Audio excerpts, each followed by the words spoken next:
If you want to understand why making money online is such a big opportunity right now, you have to zoom out and look at the bigger picture, the world we live in today.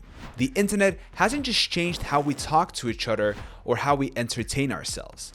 It's completely rewritten the rules of business and money. 20 years ago, if you wanted to sell something, you were limited by geography, by who you knew, and by the resources you could access. Your potential customers were mostly people who lived within driving distance. Now, because of the internet, your potential customer base is essentially the entire connected world.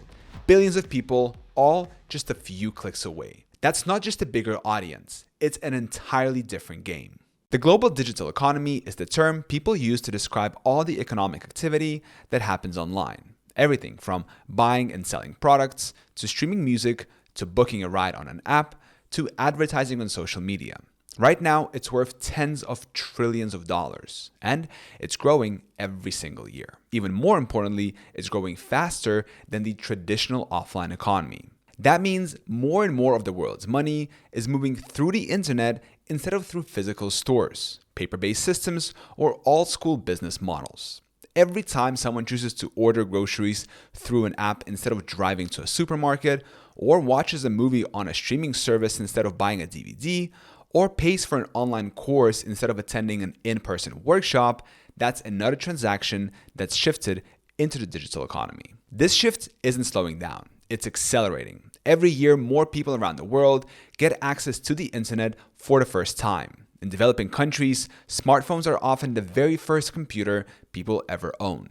That means someone in a rural part of Africa or Asia can suddenly browse online stores, watch tutorials, send payments, and even run a business from a single device in their pocket. It's easy to take this for granted if you live in a country where internet access has been normal for decades. But the reality is that there are hundreds of millions of people still coming online for the first time. Each new user represents not only a potential customer for online businesses, but also a potential competitor, partner, or creator in the space. Another huge driver of the digital economy is technology itself. Think about how far we've come in just the last decade. We've gone from slow, clunky websites to lightning speed apps, from dial-up internet to high-speed broadband to 5G mobile networks, from computers that could barely handle video to devices that can stream Ultra HD movies or run complex software right in your browser.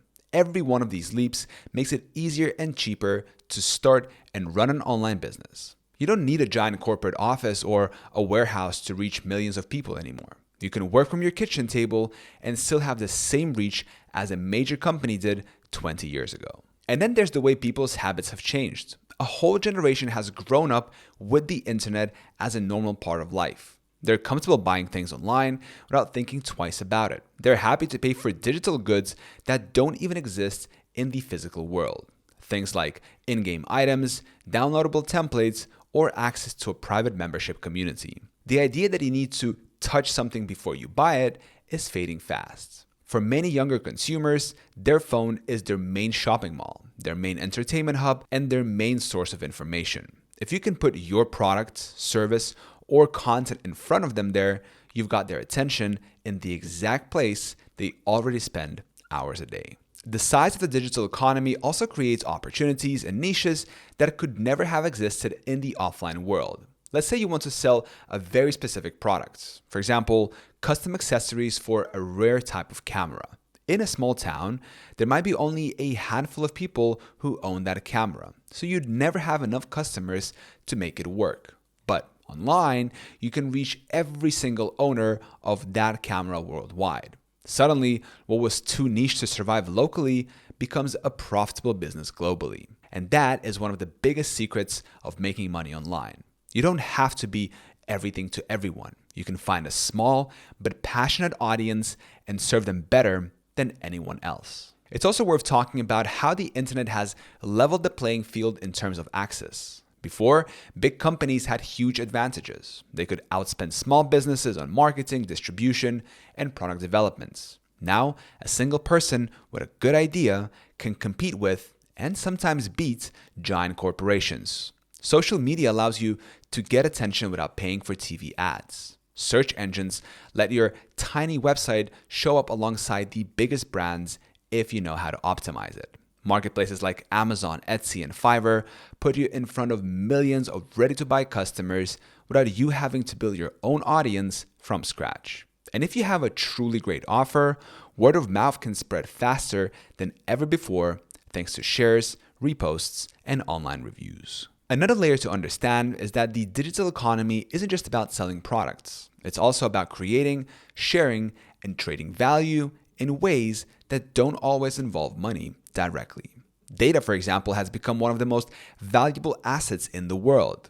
Companies give away free tools or services because your attention and your data are what generate their real revenue. Platforms pay creators because keeping people engaged means more ad revenue for them. This is important to understand because sometimes making money online isn't about charging people up front. It's about finding a way to create value that can be monetized later through partnerships, sponsorships, ads, or upsells. We're also living through one of the biggest technological shifts since the invention of the internet itself: artificial intelligence.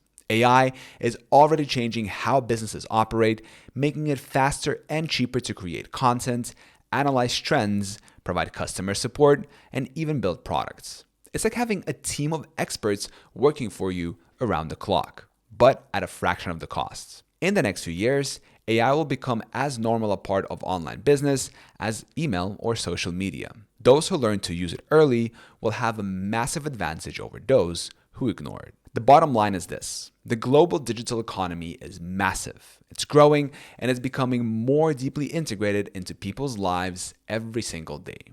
There has never been a moment in history when it was easier for an individual to reach a global audience, create something valuable, and get paid for it. The barriers that used to keep people out of entrepreneurship, lack of money, lack of connections, lack of access, have been lowered or completely removed. What's left is opportunity, and the only real question is whether you're willing to step into it and learn how to take advantage of it. The internet isn't just a tool anymore. It's the main stage for business, and it's wide open to anyone who's ready to play. Chapter 2: Why the internet is the best business platform in history. If you tried to start a business 20 or 30 years ago, it was a completely different world. You needed money, often a lot of it. You needed connections, suppliers, and probably a bank that was willing to take a chance on you. You had to rent a shop or an office, buy stock, hire staff, and then figure out how to get people through the door. And even if you did everything right, there was still a good chance you'd be out of business within a year. Back then, the game was stacked in favor of people who already had resources, experience, or family connections in business. For the average person, it was a huge gamble and most simply couldn't afford to play. The internet changed all of that. In fact, it didn't just change the rules of business, it flipped the entire playing field upside down. Today, you can start a business with almost no money. You don't need to rent a physical space. You don't need to keep boxes of inventory piled up in your garage. You don't even need to live in a big city to be near customers or opportunities. All you need is an internet connection, a way to create or deliver something of value, and the willingness to learn how to get it in front of the right people. It sounds simple, and in many ways it is, but when you really stop and think about what that means, it's one of the most profound shifts in the history of business. The first reason the internet is the best business platform in history is reach. Before, you could only sell to people in your local area, unless you somehow had the resources to expand nationally or internationally. Now, you can reach customers anywhere in the world from the moment you launch. You could be sitting in a small apartment in Finland and sell a course to someone in California, a physical product to someone in Australia, and a digital download to someone in India, all in the same day. Geography used to be one of the biggest barriers in business, but online, it's practically irrelevant. The second reason is costs. The overhead of running an online business can be tiny compared to a traditional one. There's no rent for a storefront, no utilities for a warehouse, no need to hire a big team just to keep the doors open. You can start with free or low-cost tools. Even a basic social media profile can be the foundation for a real business. Many people begin with nothing more than their phone and a few hours of spare time. That low barrier to entry doesn't just make it easier to start, it also makes it less risky. If something doesn't work out, you haven't sunk your life savings into a lease or an expensive equipment. If something doesn't work out, you haven't sunk your life savings into a lease or expensive equipment. You can simply pivot and try again. Another major advantage is automation. In a traditional business, you or your employees have to be physically present to make sales, serve customers, or produce goods. Online, a lot of that can be automated. A website can process payments while you sleep. An email sequence can nurture leads and generate sales without you lifting a finger. Digital products can be delivered instantly without you packing a single box. Even physical product businesses can automate large parts of their operations through dropshipping, fulfillment centers, and third-party logistics providers. This means your earning potential is no longer tied directly to the number of hours you personally work. Then there's scalability. In a physical business, if you want to serve more customers, you often have to hire more people, buy more equipment, or move to a bigger location. Online, scaling can be as simple as sending more traffic to your website or increasing your ad spend. If you're selling a digital product, you can go from selling 10 copies a week to 10,000 without adding much, if any, extra costs. The same applies to services that can be delivered remotely. Once your systems are in place, taking on more clients or customers becomes far easier in the offline world. And we can't forget the power of global trends and platforms. In the offline world, you had to fight hard to get your business noticed. Online, you can ride the wave of trends and viral moments that spread across the internet. Social media platforms, marketplaces, and search engines can deliver traffic to you if you learn how to work with their algorithms. Sometimes, one good piece of content or one viral post can give you more exposure in a day than a traditional store would get in a year. That doesn't mean success is random. It means the opportunities for exposure are much bigger than they used to be. One of the most underrated aspects of online business is flexibility. You're not tied to one place or one schedule.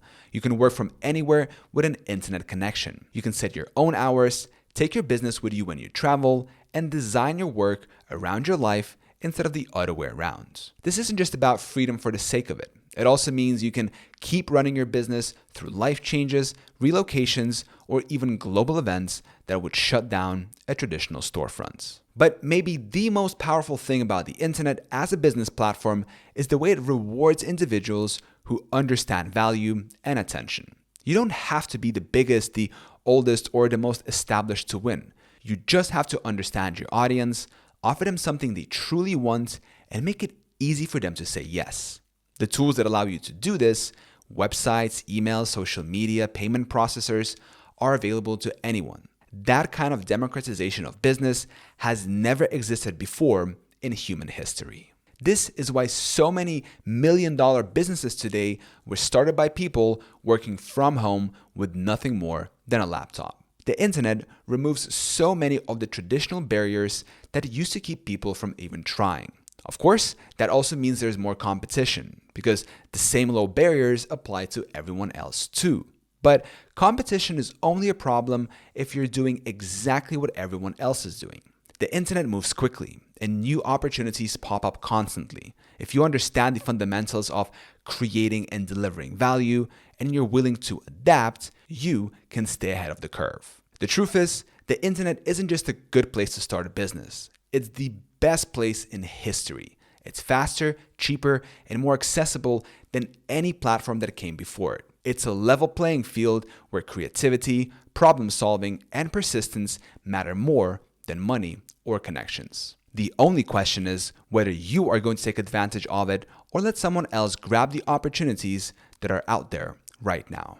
Chapter 3. How online business works. The value exchange in simple terms. At its core, business is really just one thing, an exchange of value. You give something and you get something in return. In most cases, that something you get back is money, but it doesn't have to be. Sometimes it's attention, sometimes it's information, sometimes it's future opportunity. But no matter what kind of business you're in, everything comes down to this simple idea. People trade what they have for what they want. If you understand this and keep it front and center in everything you do, you'll already be ahead of most people who try to make money online without really knowing what's going on under the surface. So let's break it down. In any online business, there are three main players: you, the business, the person you're trying to reach, the customer, and the thing that's being exchanged, the offer. The customer has a problem, a desire, or a goal. You have a solution, a product, or a service. When you connect the two in a way that feels worth it to them, the exchange happens. If you're selling a physical product, the exchange might be money for an item they can use. If you're offering a service, it's money for your time, skill, or expertise. If you're creating content, it might be their attention in exchange for entertainment or information, which you later monetize through ads, sponsorships, or other products. Now, here's the key. Value is always in the eye of the customer. What feels valuable to one person might feel worthless to another. A coffee drinker might happily pay $5 for a specialty latte, while a non-coffee drinker wouldn't take it for free. Online, this is even more important because you're not limited to your local area. You can reach people whose needs, interests, and values align perfectly with what you're offering. Your job isn't to convince everyone in the world that they need what you have. It's to find the people who already want it and show them why you're the best choice to give it to them. The internet makes this process incredibly efficient. In the offline world, finding those people might mean printing flyers, running ads in the local paper, or waiting for word of mouth to slowly spread. Online, you can use search engines, social media, email lists, and paid ads to put your offer in front of exactly the kind of person who's most likely to say yes. You can test different messages, images, and prices instantly, and you can track what's working in real time. That means you can adapt quickly, double down on what's bringing in the results, and stop wasting energy on what isn't. But while the internet gives you incredible reach, it also means you're competing with more noise than ever before. People are bombarded with offers, ads, and content all day long. So the real skill isn't just having something to sell. It's cutting through the noise so the right people notice you, understand your value, and feel confident enough to take the next step. That's where things like trust, branding, and presentation come into play. You can have the best product in the world, but if nobody understands it or trusts you enough to buy, it won't matter. One of the most important things to understand about value exchange is that it doesn't always happen instantly. In many online businesses, especially those selling higher priced products or services, people need time to warm up before they're ready to buy. That's why you'll often see business owners giving away free content, tools, or resources. They're creating value up front without asking for anything in return to build trust and start the relationship. Once that trust is there, the actual exchange becomes much easier. Think of it as planting seeds. Some people will be ready to buy right away, but many will need time before they're ready to commit. And here's another thing. Value isn't just about the product or service itself. It's about the whole experience. If you order something online and it arrives quickly, packaged nicely, and works exactly as promised, you'll probably buy from that seller again. If the same product arrives late, damaged, or with poor customer service, you'll probably never come back. That's because people are always comparing what they got to what they expected. If the experience exceeds their expectations, they see the exchange as a win. If it falls short, they see it as a loss. The beauty of doing business online is that you can control and optimize this exchange in so many ways. You can improve your product, make your website easier to navigate, write better descriptions, offer faster support, or even just communicate more clearly. Every little improvement you make to the way value is delivered increases the chances that customers will feel they got the better end of the deal. And that is what keeps them coming back, telling their friends, and ultimately growing your business. At the end of the day, all the tools, tactics, and platform we'll talk about in this course are just ways of making the value exchange happen more often, with more people, and in more efficient ways. But the foundation never changes. You need something people want, you need to get it in front of them, and you need to make it worth their while to say yes. Master that, and everything else becomes much easier.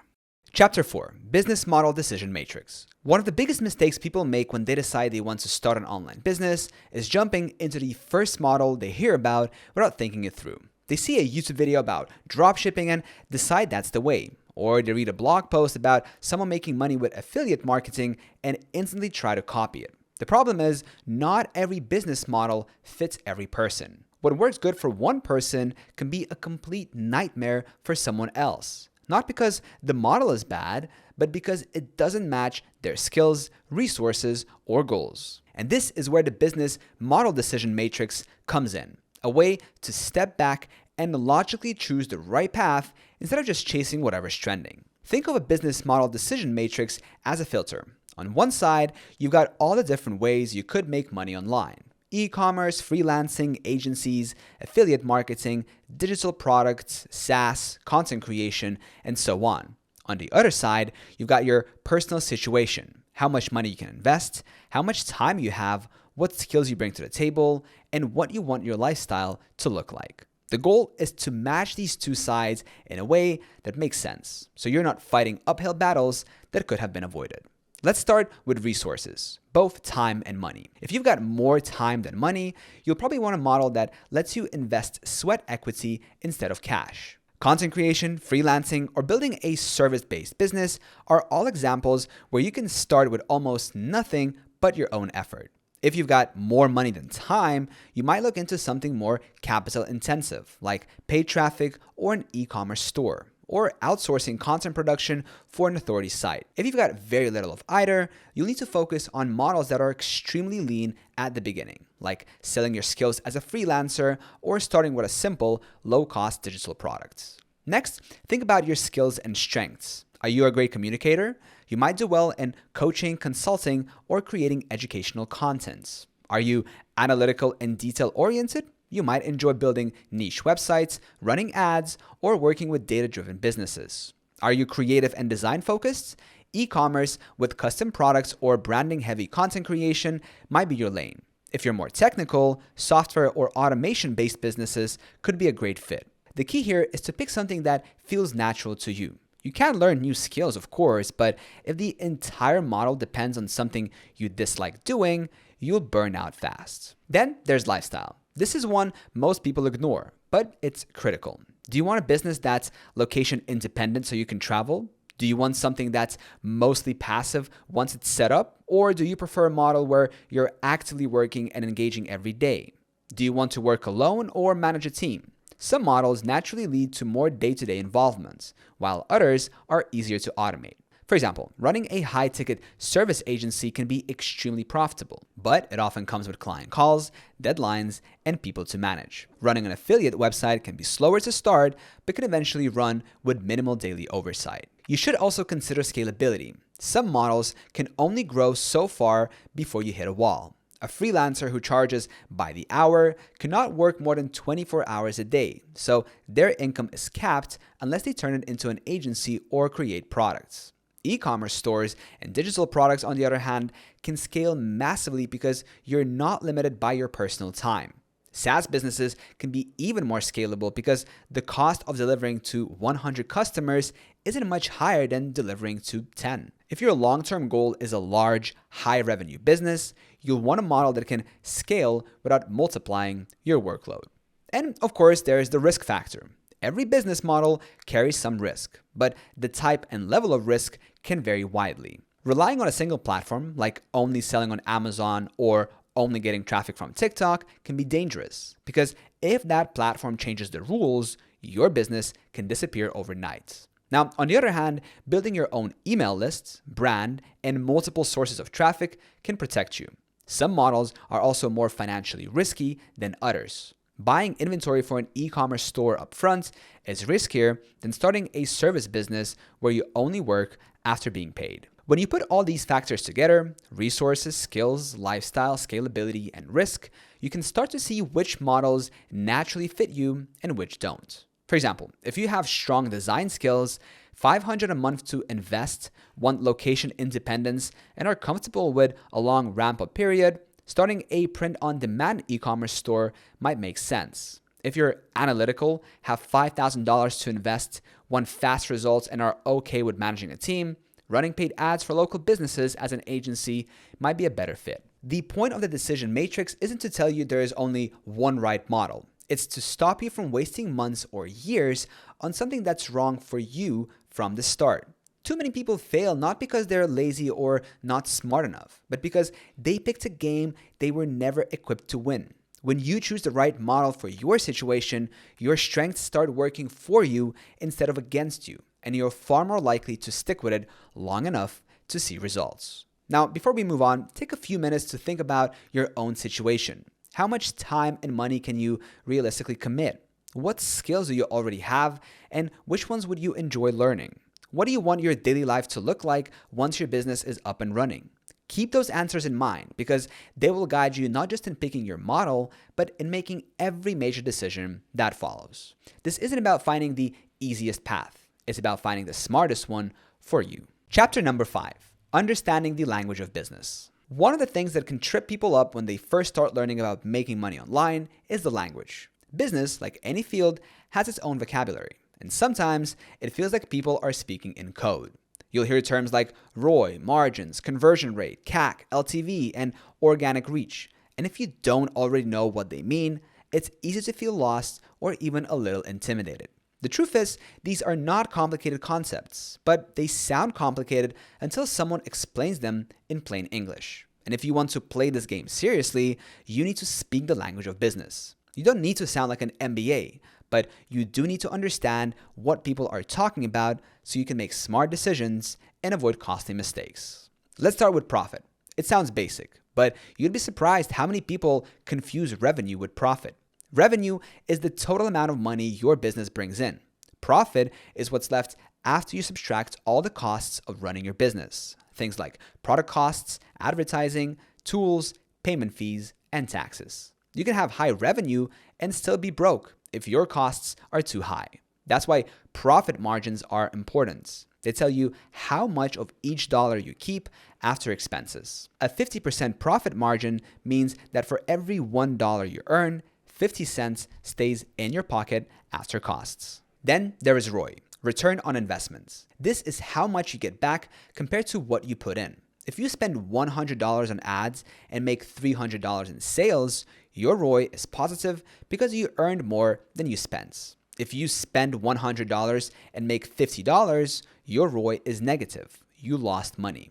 ROI helps you figure out whether an investment is worth continuing or needs to be adjusted.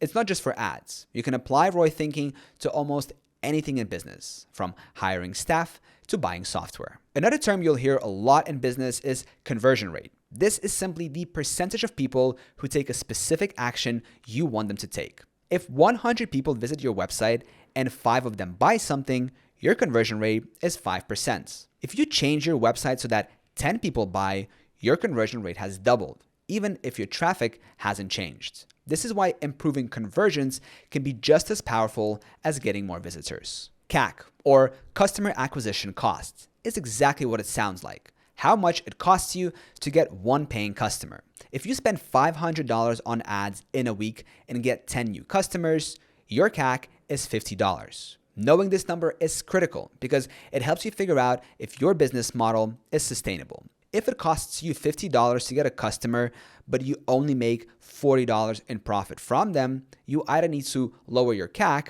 or increase the amounts they spend with you. That leads us to LTV, lifetime value. This is the total amount of money a customer spends with you over the entire time they do business with you. If you sell a $50 product once, your LTV for that customer is $50. But if that customer comes back and buys 5 more times over the next year, their LTV is $300. High LTV is one of the best signs of a healthy business because it means customers like you enough to keep coming back. You'll also hear about organic versus paid traffic. Organic traffic is visitors who find you naturally through search engines, social media, or word of mouth without you paying for ads. Paid traffic is when you spend money to get people to your website or offer, like through Facebook ads or Google ads. Both have pros and cons. Organic traffic is free in terms of ad spend, but it often takes time to build. Paid traffic can be instant, but it costs money and stops when you stop paying. Many businesses use a mix of both. Another important concept is scalability. This is how easily you can grow your business without your costs growing at the same rate. A freelance writer, for example, can only write so many articles per week before they hit a ceiling. Scaling beyond that means hiring other writers. But A digital product or a software tool can often be sold to more and more people without much extra costs, which makes it highly scalable. And let's not forget cash flow. Cash flow is the movement of money in and out of your business. Even if you're profitable on paper, poor cash flow can kill your business if you don't have enough money in the bank to cover expenses at the right time. This is why some profitable businesses still fail. They run out of cash before they can collect what they're owed. These terms, and plenty more like them, are simply the shorthand people use to describe what's going on in business. Once you understand them, you start to see the bigger picture. You can look at your own numbers and instantly know whether things are going well or need fixing. You can have conversations with other business owners, suppliers, or investors without feeling out of your depth. Most importantly, you can make decisions based on facts instead of guesses. So before you dive deeper into the tactical stuff, ads, products, funnels, and all the rest, take a moment to make sure you really understand the language. It's like learning the rules of a game before you play. Once you can speak business fluently, everything else you learn will make a lot more sense and you'll be able to apply it much more effectively. Chapter number 6, the Internet Toolbox: email, websites, social media, and payment systems. When you're building an online business, your tools are like your shop, your cash register, your marketing team, and your delivery van all rolled into one. The difference is that instead of being physical objects, they're mostly software and online services. You can run an entire business from a laptop and a phone if you know which tools to use and how to connect them together. The good news is you don't need a huge budget or a degree in computer science to get started. Most of the tools you will need are either free or very low cost, and they've been designed to be user-friendly. Let's start with your website. Think of this as your online home base. It's the one place on the internet you fully control. Social media platforms can change their rules, ban accounts, or disappear entirely. But your website is yours as long as you pay for the domain and hosting.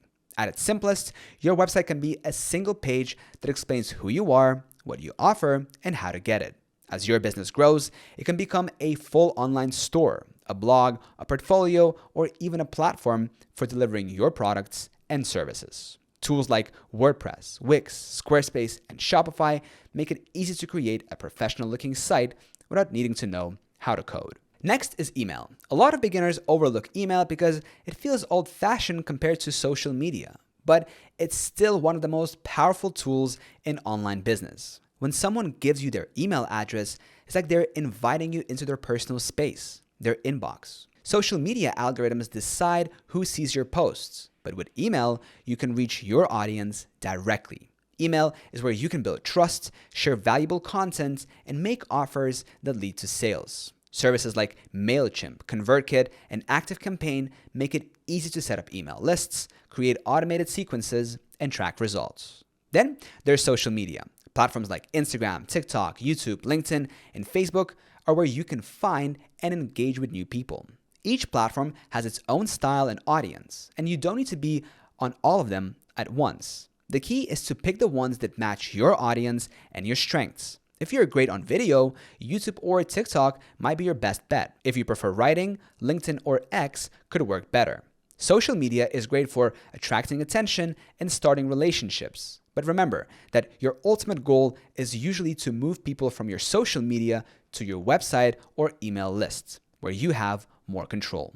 Now, let's talk about payment systems. If you're going to sell anything online, you need a way to get paid. Payment processors like PayPal, Stripe, and Square make it easy to accept credit cards and other forms of payments from customers all over the world. Many website platforms have these payment systems built in, so you can connect them in a few clicks. The main things to look for are reliability, low fees, and the ability to handle payments securely. You also want to make the payment process as smooth as possible for your customers. Every extra step is a chance for them to change their mind. Beyond these basics, there are countless other tools that can make your life easier. Project management tools like Trello, Asana, and ClickUp help you stay organized. Cloud storage services like Google Drive or Dropbox let you access your files from anywhere.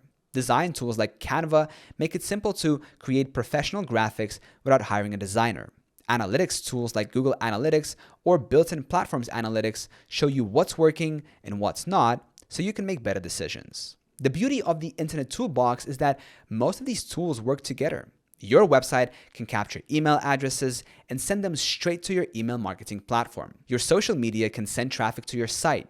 Your payment processor can be integrated into your site so customers can buy instantly. Once you understand how these pieces fit together, you can start building systems that work for you in the background, freeing you up to focus on creative value and growing your business. When you're starting out, it's easy to get distracted by shiny new tools. You'll see endless recommendations for must-have software and gadgets. But remember this, tools are only as good as the way you use them. A beginner with a simple setup who takes action will always outperform someone with all the latest tools who never actually launches. Start with the basics, a website, an email list, at least one social media channel, and a way to take payments, and get comfortable using them. You can always add more later as your business grows. The internet has given you a complete business toolkit that used to cost tens of thousands of dollars to put together in the offline world. Today, you can have it all for the price of a few subscriptions and some time to learn. The more comfortable you get with these tools, the more freedom you'll have to create, sell, and grow, all without being tied to a specific place or schedule. Chapter 7, How Money Flows Online, Supply, Demand, and Digital Marketplaces. If you want to make money online, you need to understand one simple truth. The internet is just a massive network of supply and demand. Supply is what's being offered: products, services, information, entertainment. Demand is what people want, the problems they want solved, the desires they want fulfilled, the goals they want to achieve. Money flows when supply meets demand in a way that feels worth it to the buyer. Everything else, all the platforms, tools, and strategies, exists to make that connection happen faster, more efficiently, and at a bigger scale. The biggest difference between money flow online and money flow offline is scale and speed. In the offline world, supply and demand are limited by geography. If you open a coffee shop in your neighborhood, your demand is mostly the people who live or work nearby. If those people stop coming in, your revenue drops. Online, you're not limited to the people physically near you. Your potential demand could be anywhere in the world. This means even niche products can find enough buyers to be profitable. You could sell handmade guitar picks, and as long as you can get them in front of the right audience, you can build a business. The speed of money online is also completely different. Offline, a business transaction might take days or weeks to complete. Online, someone can see your product, read reviews, decide they want it, and buy it, all within minutes. That speed means opportunities can come and go quickly, but it also means you can test and adapt far faster than a traditional business. You can see what's working in real time and adjust your offer, your messaging, or your targeting instantly. One of the main ways supply and demand connect online is through digital marketplaces. These are platforms where buyers and sellers meet, places like Amazon, eBay, Etsy, Fiverr, and Upwork.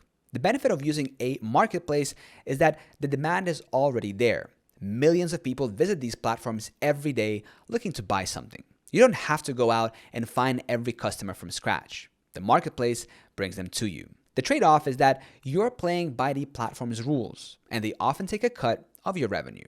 You're also competing with other sellers right next to you, so you have to work on standing out. Outside of marketplaces, there's the direct-to-consumer model, where you bring people straight to your own website or platform. This gives you more control over pricing, branding, and customer relationships. But it also means you're responsible for generating your own demand. You have to get attention through marketing, advertising, or content, and then convert that attention into sales. The advantage here is that you're building an audience that belongs to you, not to a platform. You can follow up with customers directly, encourage repeat purchases, and avoid paying marketplace fees. Money online can also flow in ways that don't look like traditional transactions. Advertising is a huge one.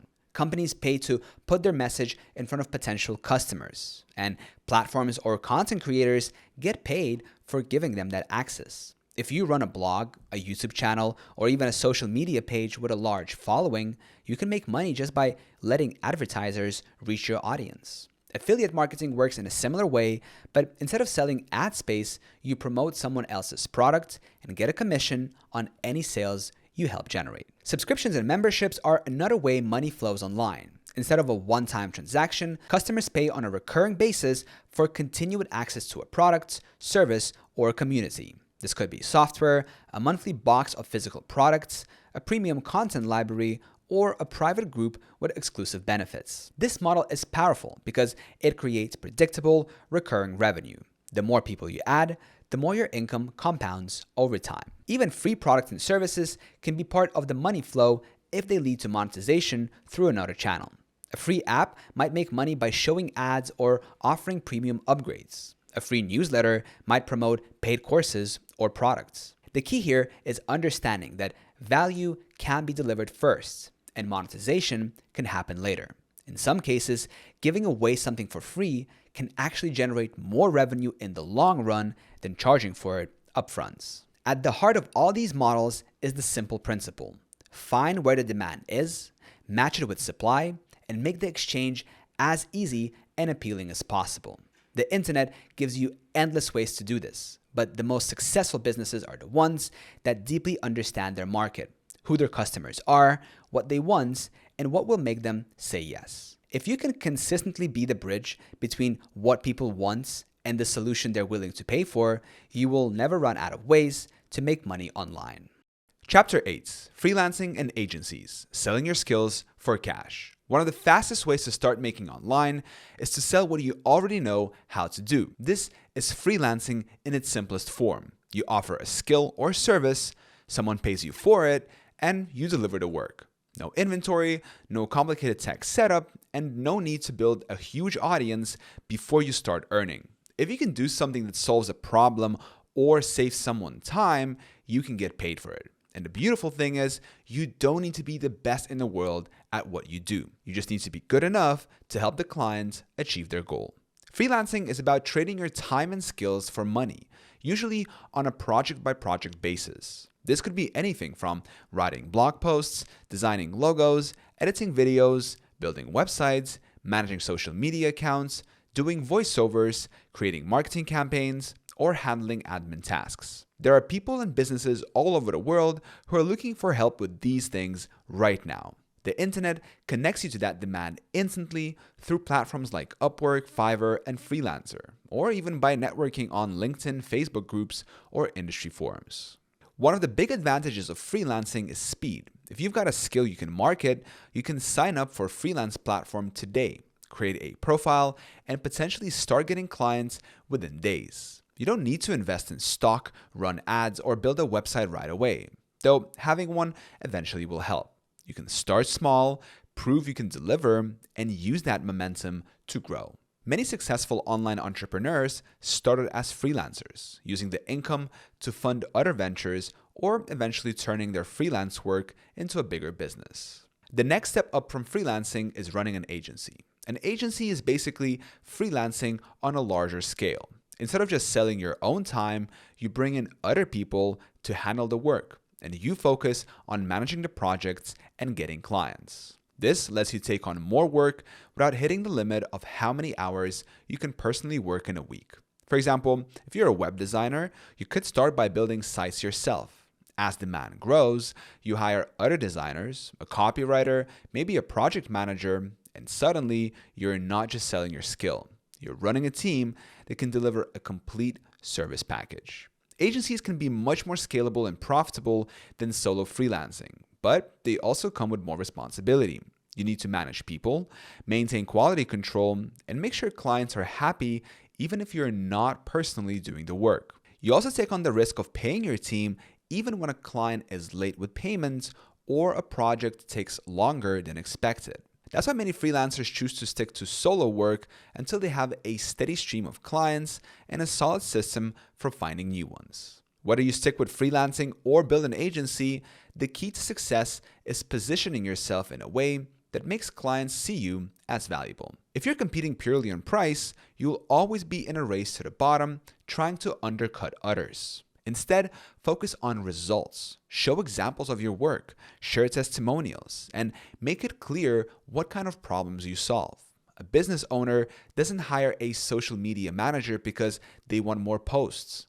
They hire them because they want more sales, leads, or brand awareness. Speak to that outcome, and you will stand out. Another important piece is client relationships. A lot of freelancers make the mistake of always chasing new clients, when in reality, the easiest money comes from repeat business. If you deliver great work, communicate well, and make the client's life easier, they'll often hire you again and refer you to others. That's how you can go from scrambling for projects to having a steady pipeline of work.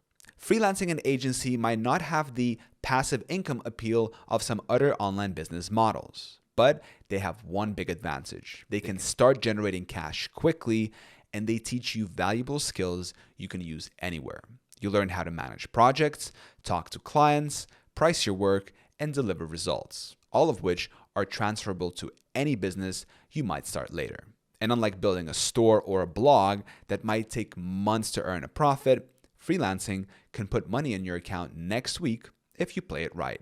At the end of the day, this model is about using what you've got right now to create income. Maybe later you'll use that income to invest in a product, a course, or an automated system that can scale without your direct involvement. But freelancing is one of the most direct ways to prove to yourself that you can make money online.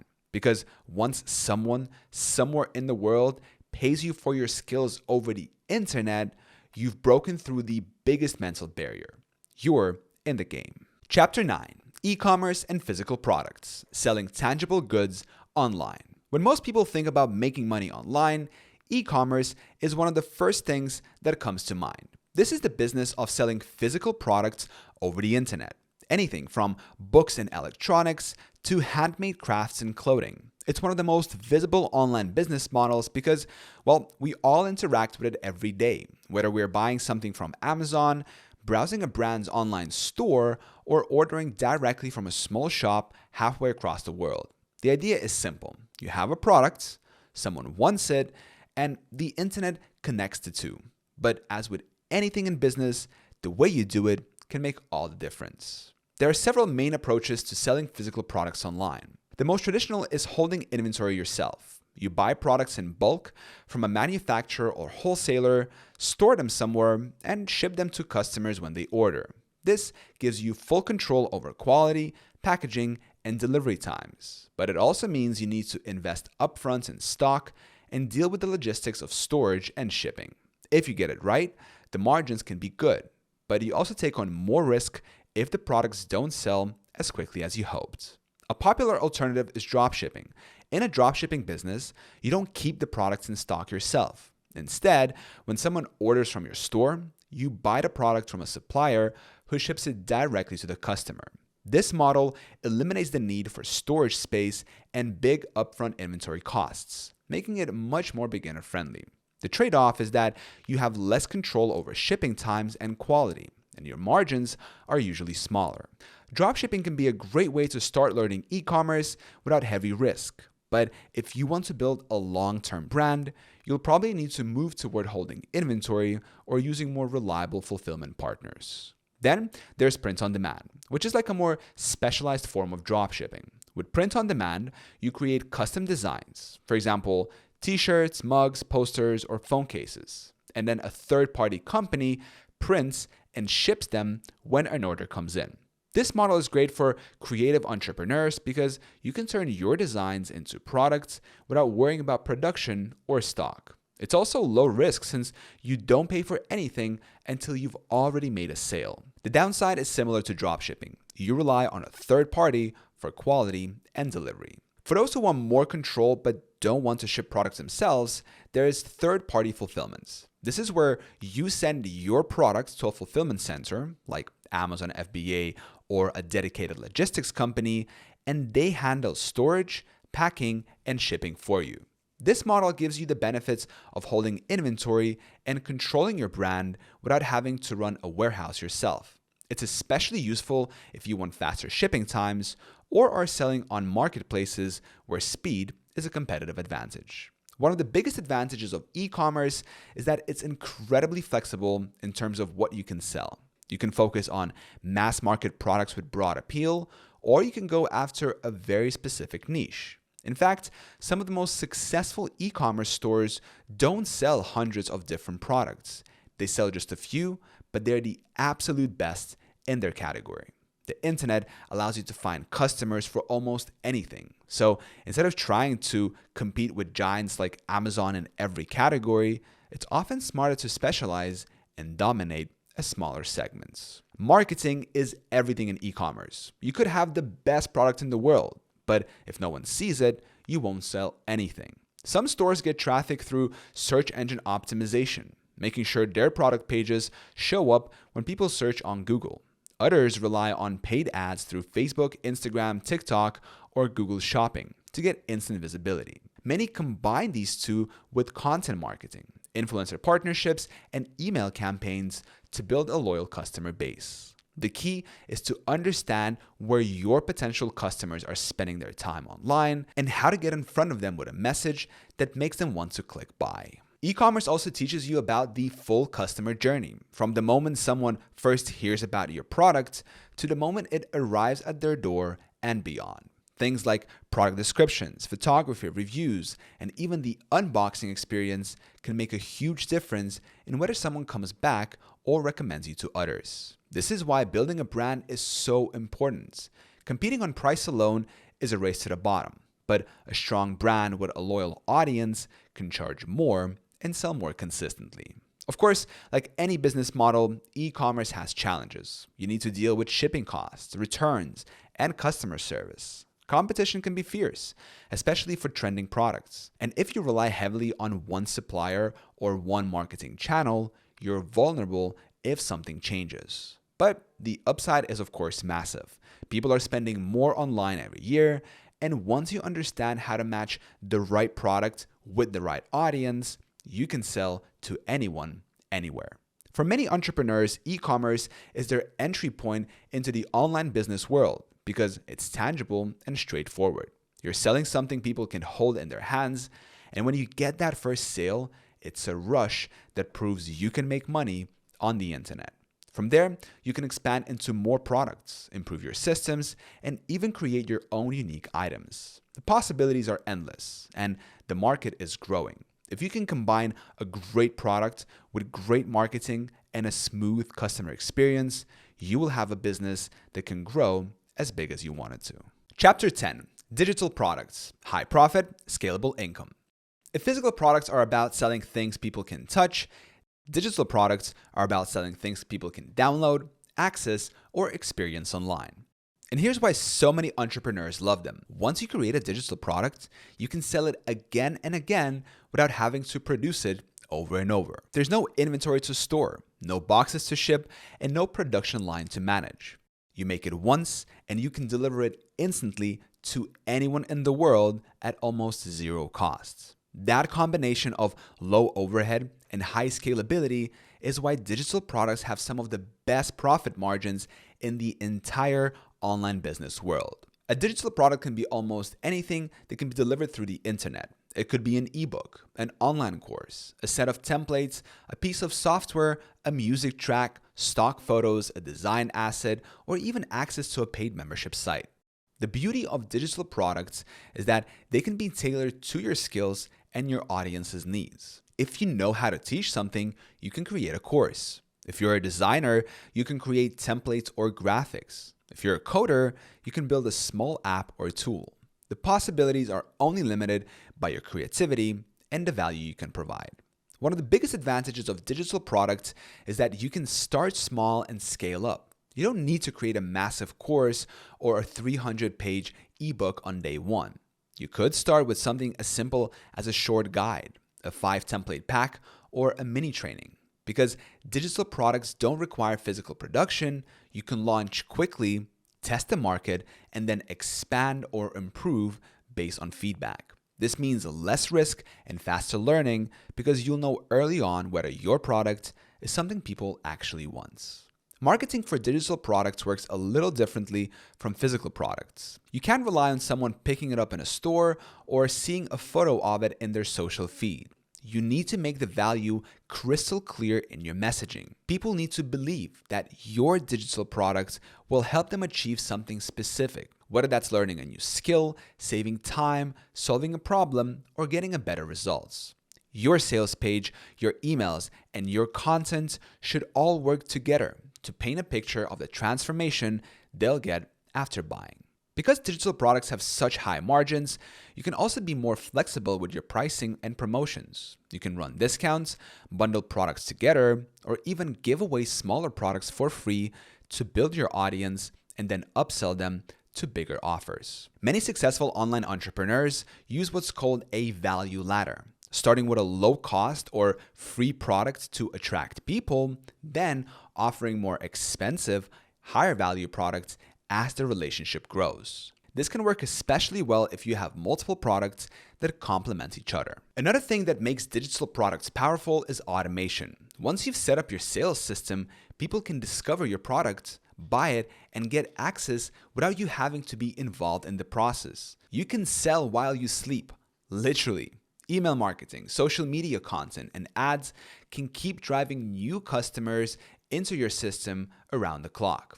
Of course, you'll still need to update and improve your products over time to keep them relevant and valuable, but the day-to-day delivery is hands-off. Digital products can also open the door to creating communities around what you sell. For example, if you sell an online course, you can create a private community where customers can share their progress, ask questions, and connect with each other. This not only adds value for your customers, but it also builds loyalty and makes them more likely to buy from you again. Communities can turn a one-time purchase into an ongoing relationship. The main challenge with digital products is competition.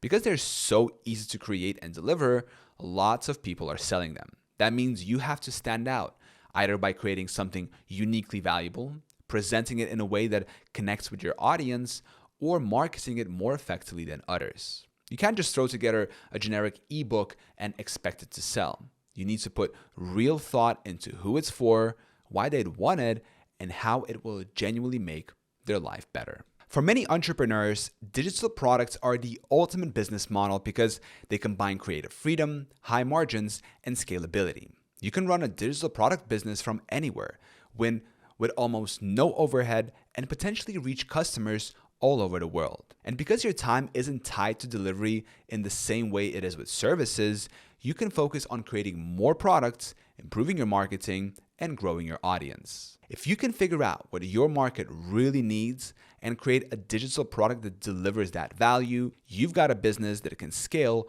almost without limits. It's not magic. It still takes effort, research, and persistence. But once you've got a great product in place, the internet can do the heavy lifting of delivering it to more and more people 24/7. That's why so many people see digital products not just as a side hustle, but as the foundation of their entire online business. Chapter 11, Affiliate Marketing, Getting Paid to Recommend Products. Affiliate marketing is one of the most popular ways to make money online, and for good reason. You don't have to create your own product, handle customer service, or manage shipping. Instead, you promote someone else's product or service, and when someone buys through your unique affiliate link, you earn a commission.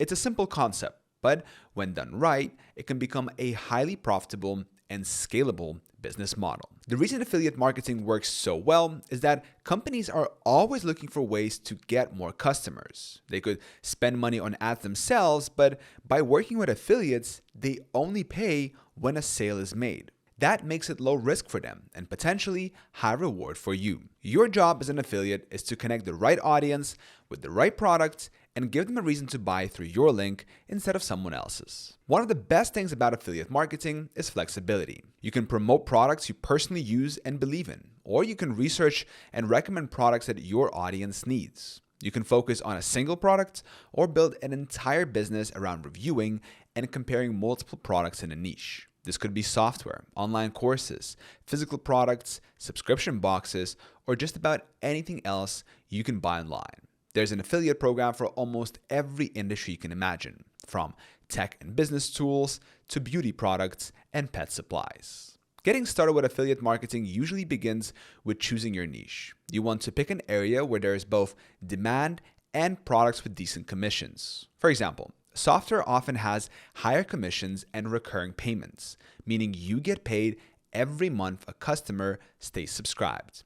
Physical products might have lower commissions, but if they sell in high volume, they can still be profitable.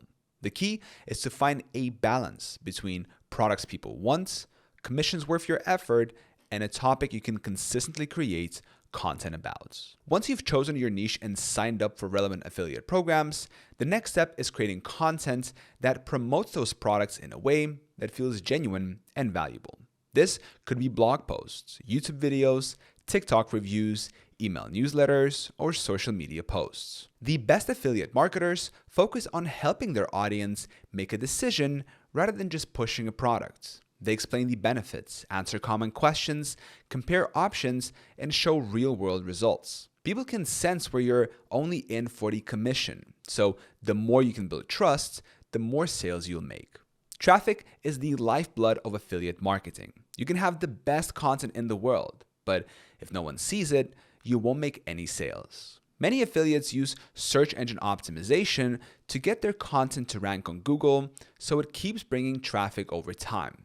Others use social media platforms to create short, engaging videos that go viral and drive people to their links. Paid ads are also an option, but you need to make sure your commission covers the cost of advertising, or you'll end up losing money. One of the most powerful strategies in affiliate marketing is building an email list. When someone visits your site or watches your video, they might not be ready to buy right away. But if you can get their email address, maybe by offering a free guide or checklist, you can follow up with them over time. This lets you share more information, answer objections, and promote additional products.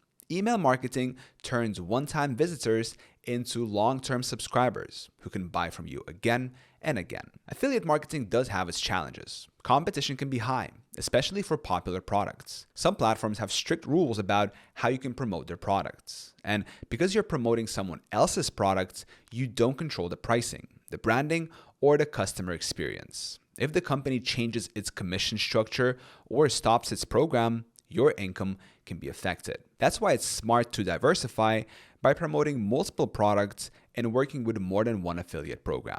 The beauty of affiliate marketing is that once you've created high-quality evergreen content, it can keep earning you money for months or even years without much extra work. A single well-optimized blog post or YouTube video can generate consistent affiliate sales long after you've published it. And if you combine that with new content, email marketing, and a growing audience, you can turn affiliate marketing from a side hustle into a full-time income. At its core, affiliate marketing is about connecting people with solutions they're already looking for. If you can become a trusted voice in your niche and recommend products that genuinely help people, you will be rewarded, both in commissions and in long-term loyalty of your audience. Chapter 12, Content Creation, Turning Your Ideas into Income.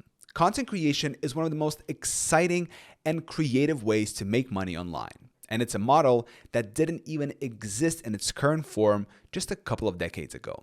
At its core, content creation is about sharing something valuable, ideas, knowledge, entertainment, or inspiration with an audience. When you do it consistently and attract enough people, you can monetize that attention in multiple ways, from ad revenue and sponsorships to selling your own products or services. The best part?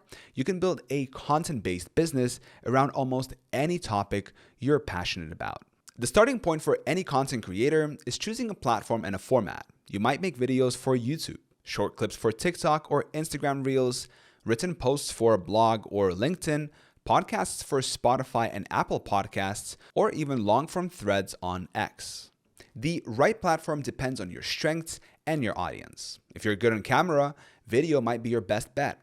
If you're a strong writer, blogging or newsletters might be a better fit. The important thing is to pick one main platform to start with and commit to learning how to succeed there before trying to be everywhere at once. Once you've picked your platform, the next step is figuring out your niche and your audience. This is where many beginners get stuck because it's tempting to just make content about whatever is on your mind that day.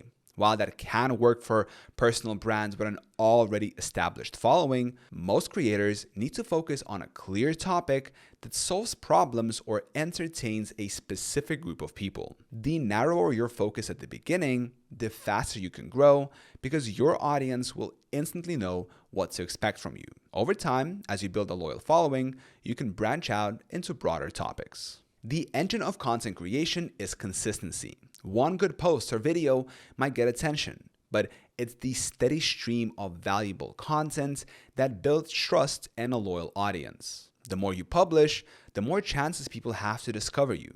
And with every piece of content, your skills improve. You get better at presenting your ideas, hooking people's attention, and keeping them engaged. Think of every video, article, or podcast as a brick in a wall. One brick doesn't make much of a structure, but if you keep stacking them over time, you'll have something solid that can support a business. Monetizing content comes in many forms. The most obvious is ad revenue, like YouTube's partner program or display ads on a blog. But relying on ads alone usually isn't the most profitable path. They can be unpredictable and require huge amounts of traffic to generate a significant income. That's why most successful content creators have multiple streams of revenue. This could include sponsorships, brands paying you to feature their products, affiliate marketing, earning commissions by recommending products, selling your own digital or physical products, offering memberships or subscriptions for exclusive content, or even live events and workshops. A key mindset shift for content creators is to see yourself as a business owner, not just a creator. Your content is the top of your funnel. It's what brings people in. But the real monetization often happens deeper in the relationship, once people trust you and see you as an authority or a source of entertainment they value. That's why building an email list alongside your content is so powerful. Social media algorithms can change overnight, but your email list is something you own and control, giving you a direct line to your audience. One of the biggest challenges in content creation is standing out in a crowded space. There's more content being uploaded every day than anyone could possibly consume, so you need to find ways to differentiate yourself. This could be your style, your storytelling, your expertise, your humor, or even just the unique combination of topics you cover. The good news is that you don't have to reinvent the wheel. You just need to put your own spin on it. The most successful creators aren't necessarily the most original. They're the ones who connect with their audience in a way that feels authentic and valuable. The other challenge is staying consistent when growth is slow. Most creators don't go viral right away. It can take months or even years to build a meaningful audience. That's why you need to enjoy the process itself, not just the outcome. If you can find satisfaction in creating and improving your craft, you will have the stamina to keep going long enough to see results. And when those results come, they can snowball. Content can live online for years, continuing to bring you new followers, customers, and income long after you made it. Content creation might not be the fastest way to make money online, but it's one of the most powerful for building a long-term brand and audience. Once you have an audience that trusts you, you can pivot into almost any business model you want. Selling courses, launching a product line, starting a community, or even moving into completely new industries. In the digital economy, attention is one of the most valuable assets you can have.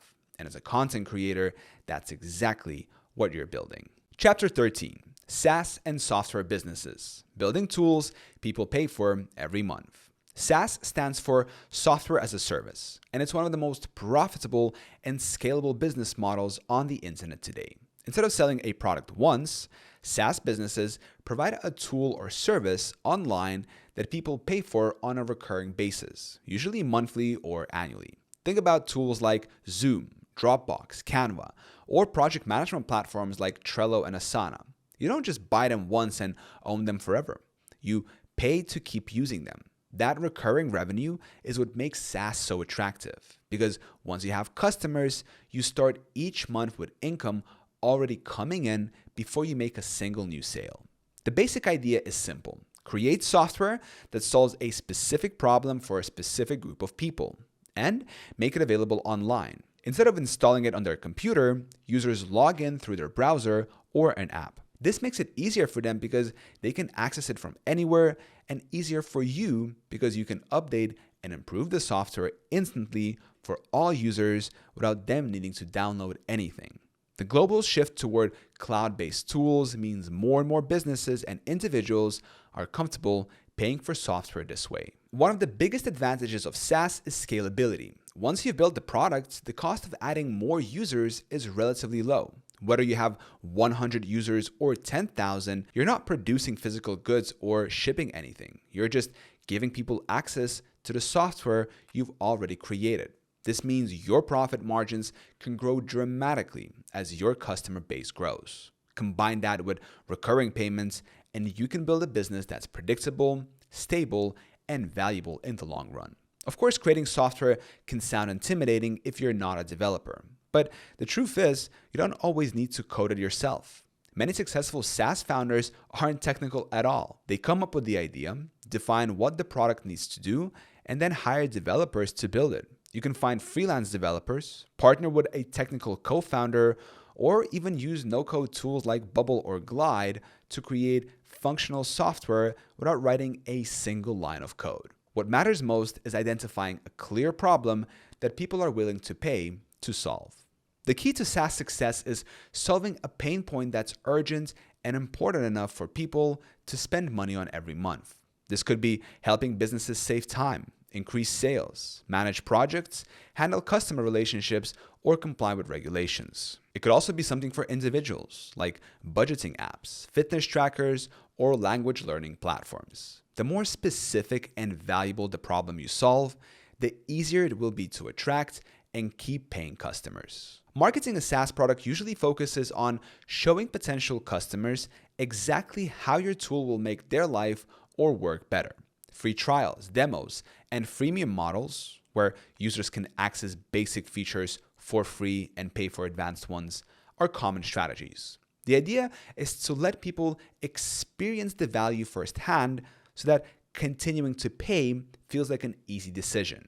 Once someone starts using your software regularly, switching to something else can be inconvenience. And that's where customer retention becomes your superpower. One thing that makes SaaS different from many other online business models is the importance of customer support and onboarding. Getting someone to sign up is only half the battle. You also need to make sure they understand how to use your product and actually get results from it. The longer they stay, the higher their lifetime value, and the more stable your revenue becomes. That's why great SaaS companies invest heavily in customer success teams, tutorials, and ongoing updates to keep users happy. The challenges in SaaS include the initial cost and time to build the products, competition from other tools, and the constant need to improve and adapt as technology changes. But the upside is enormous. SaaS businesses often sell for much higher valuation than other types of online businesses because of their recurring revenue and scalability. Investors love them, and they can be incredibly lucrative for founders who get them right. For many entrepreneurs, SaaS is the big leagues of online business. It's not the easiest to start, but it can be one of the most rewarding if you have a strong idea, a clear audience, and the persistence to develop and market it effectively. Whether you're building the next big industry tool or a small niche app that serves a loyal community, SaaS has the potential to generate steady, growing income for years to come. Chapter 14, Finding and Validating Profitable Ideas. Stop guessing and start knowing. One of the biggest reasons online businesses fail isn't because the founders are lazy or don't work hard enough. It's because they start with the wrong idea. They spend months building something that they think people will want, only to find out that nobody's interested in buying it. The truth is, you can avoid most of that pain by learning how to find and validate profitable ideas before you go all in.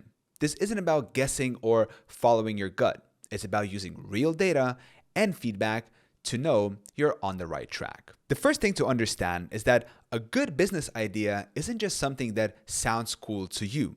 It's something people are already paying for in some form.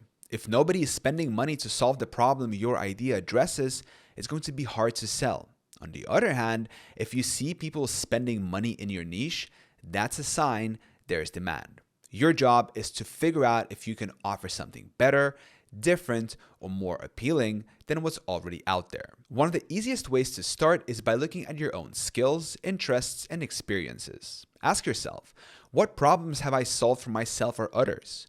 What do people often ask me for help with? What tools, products, or services do I use that could be improved? Many successful businesses start with founders solving their own problems because they understand the pain point better than anyone else. From there, you can research existing demand. Search for your idea on Google and see what comes up. Are there competitors selling similar products or services? Don't be discouraged if there are. In fact, that's a good sign. It means there's a market. No competition at all can often mean no demand. Check platforms like Amazon, Etsy, Fiverr, Udemy, or AppSumo to see what's selling well in your category. Look at reviews to find what people like and dislike. Those dislikes are opportunities for you to create something better.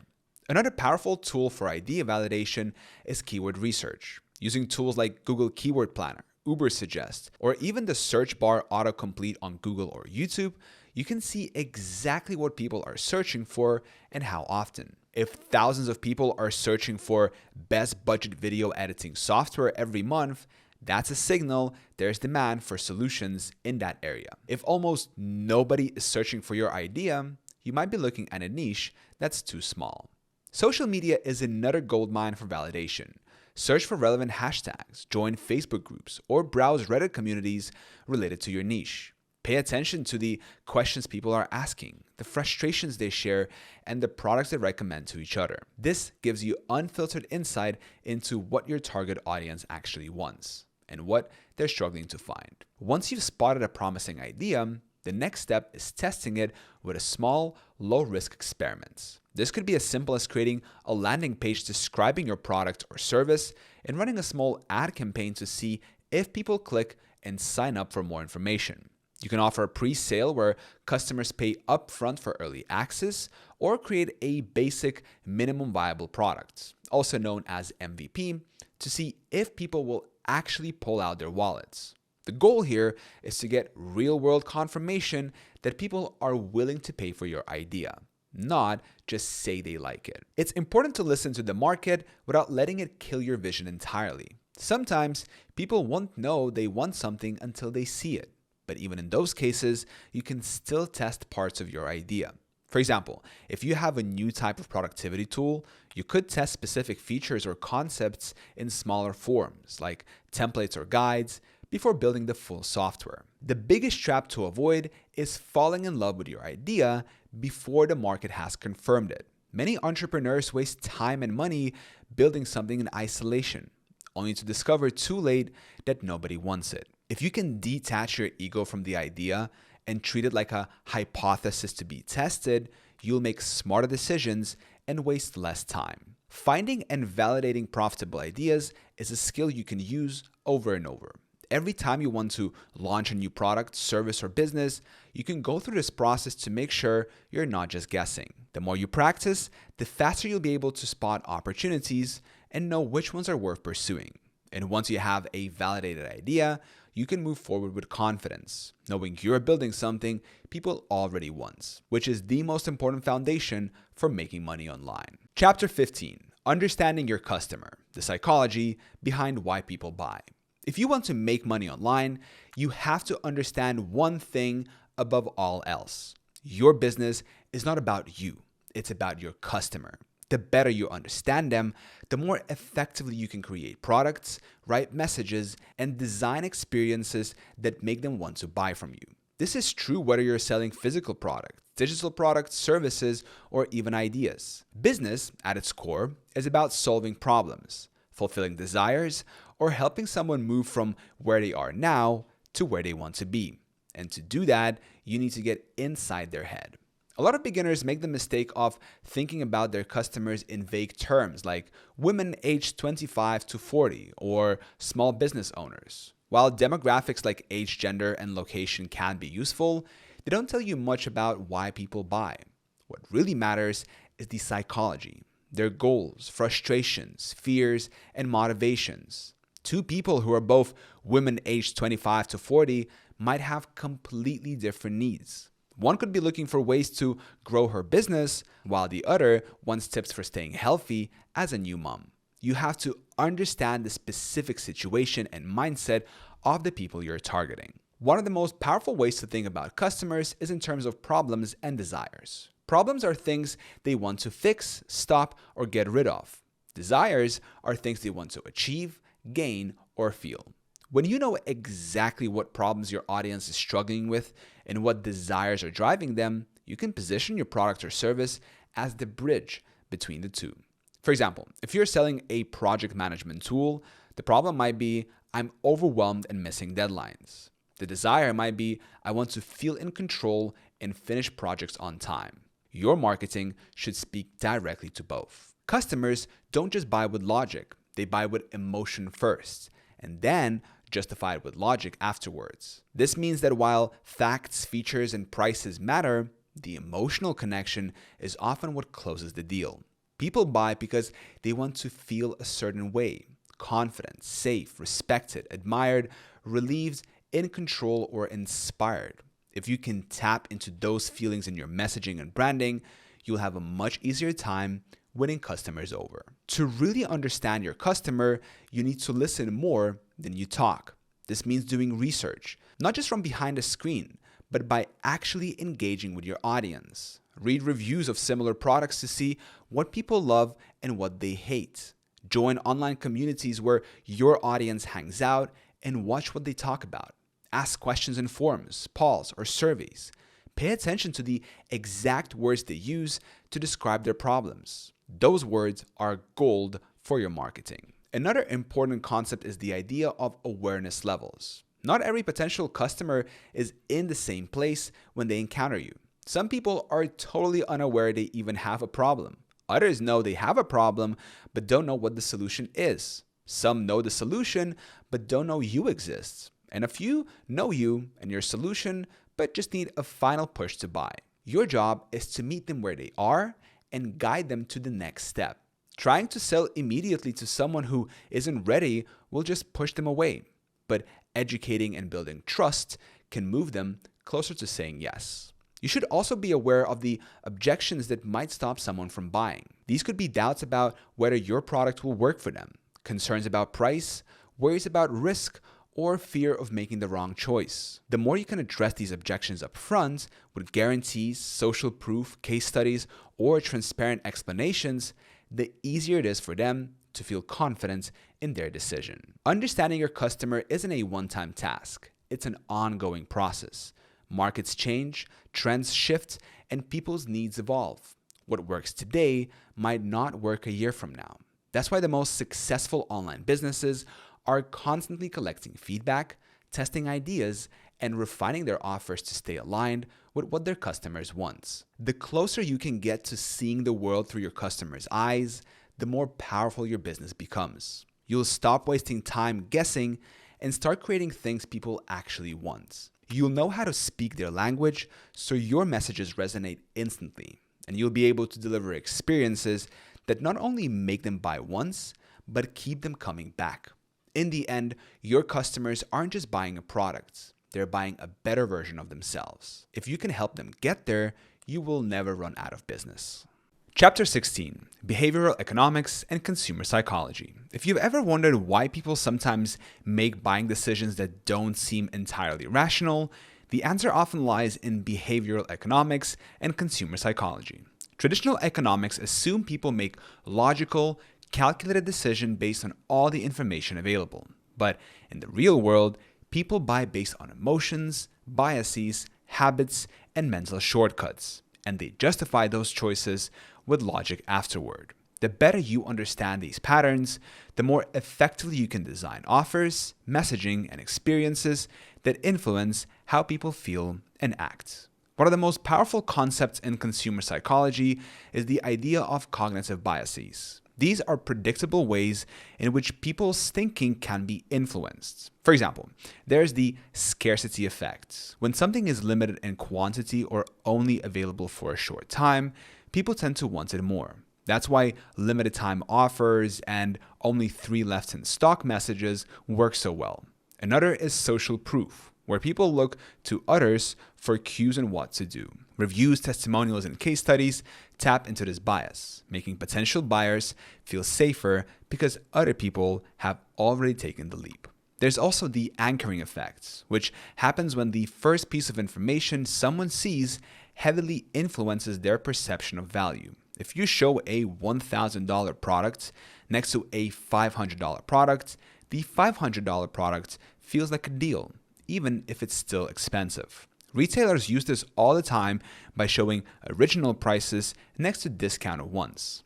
Similarly, framing, the way information is presented, can dramatically change how it's perceived. Save $100 and get $100 off are mathematically the same, but one might feel more appealing depending on the context. Another important psychological trigger is loss aversion. Studies show people are more motivated to avoid losing something than to gain something of equal value.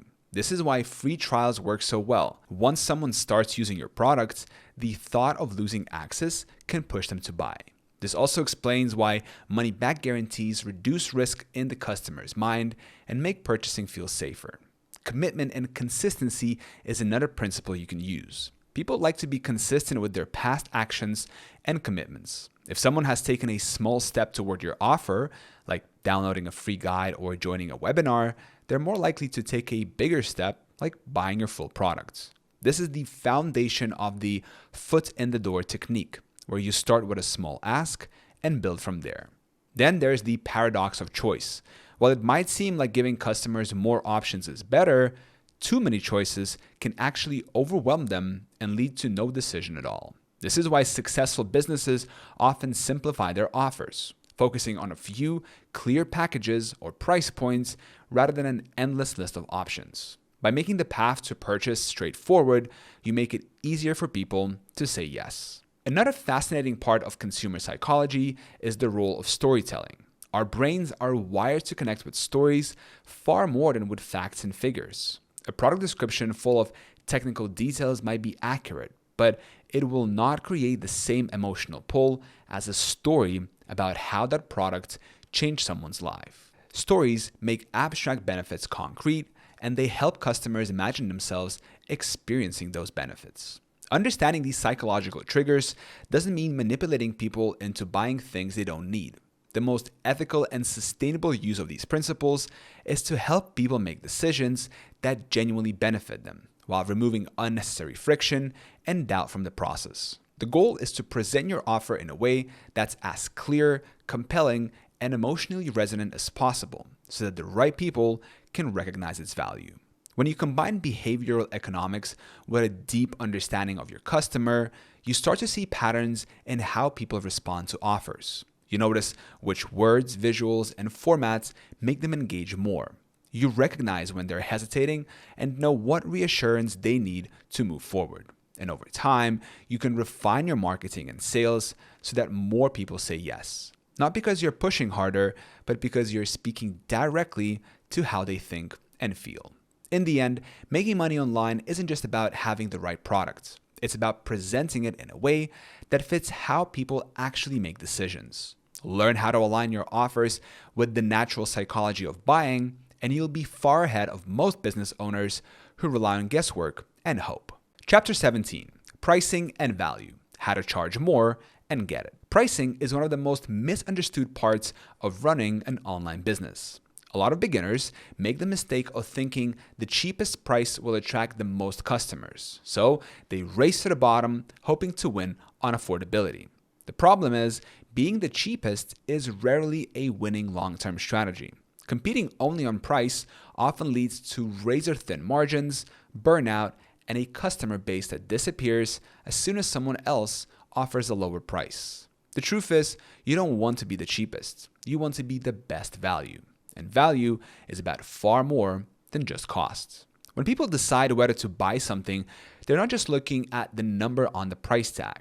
They're comparing the price to what they believe they'll get in return. If someone believes your product or service will help them earn $1,000, save 50 hours of work, or solve a problem that's been frustrating them for months, a $200 price tag can feel like a bargain. On the other hand, if they don't see the value, even $20 can feel too expensive. This means that the real key to charging more is increasing the perceived value of what you're offering. One way to do this is through positioning. If you position yourself as the cheapest option, people would treat you like a commodity, interchangeable with everyone else. But if you position yourself as a specialist who delivers premium results, people expect to pay more.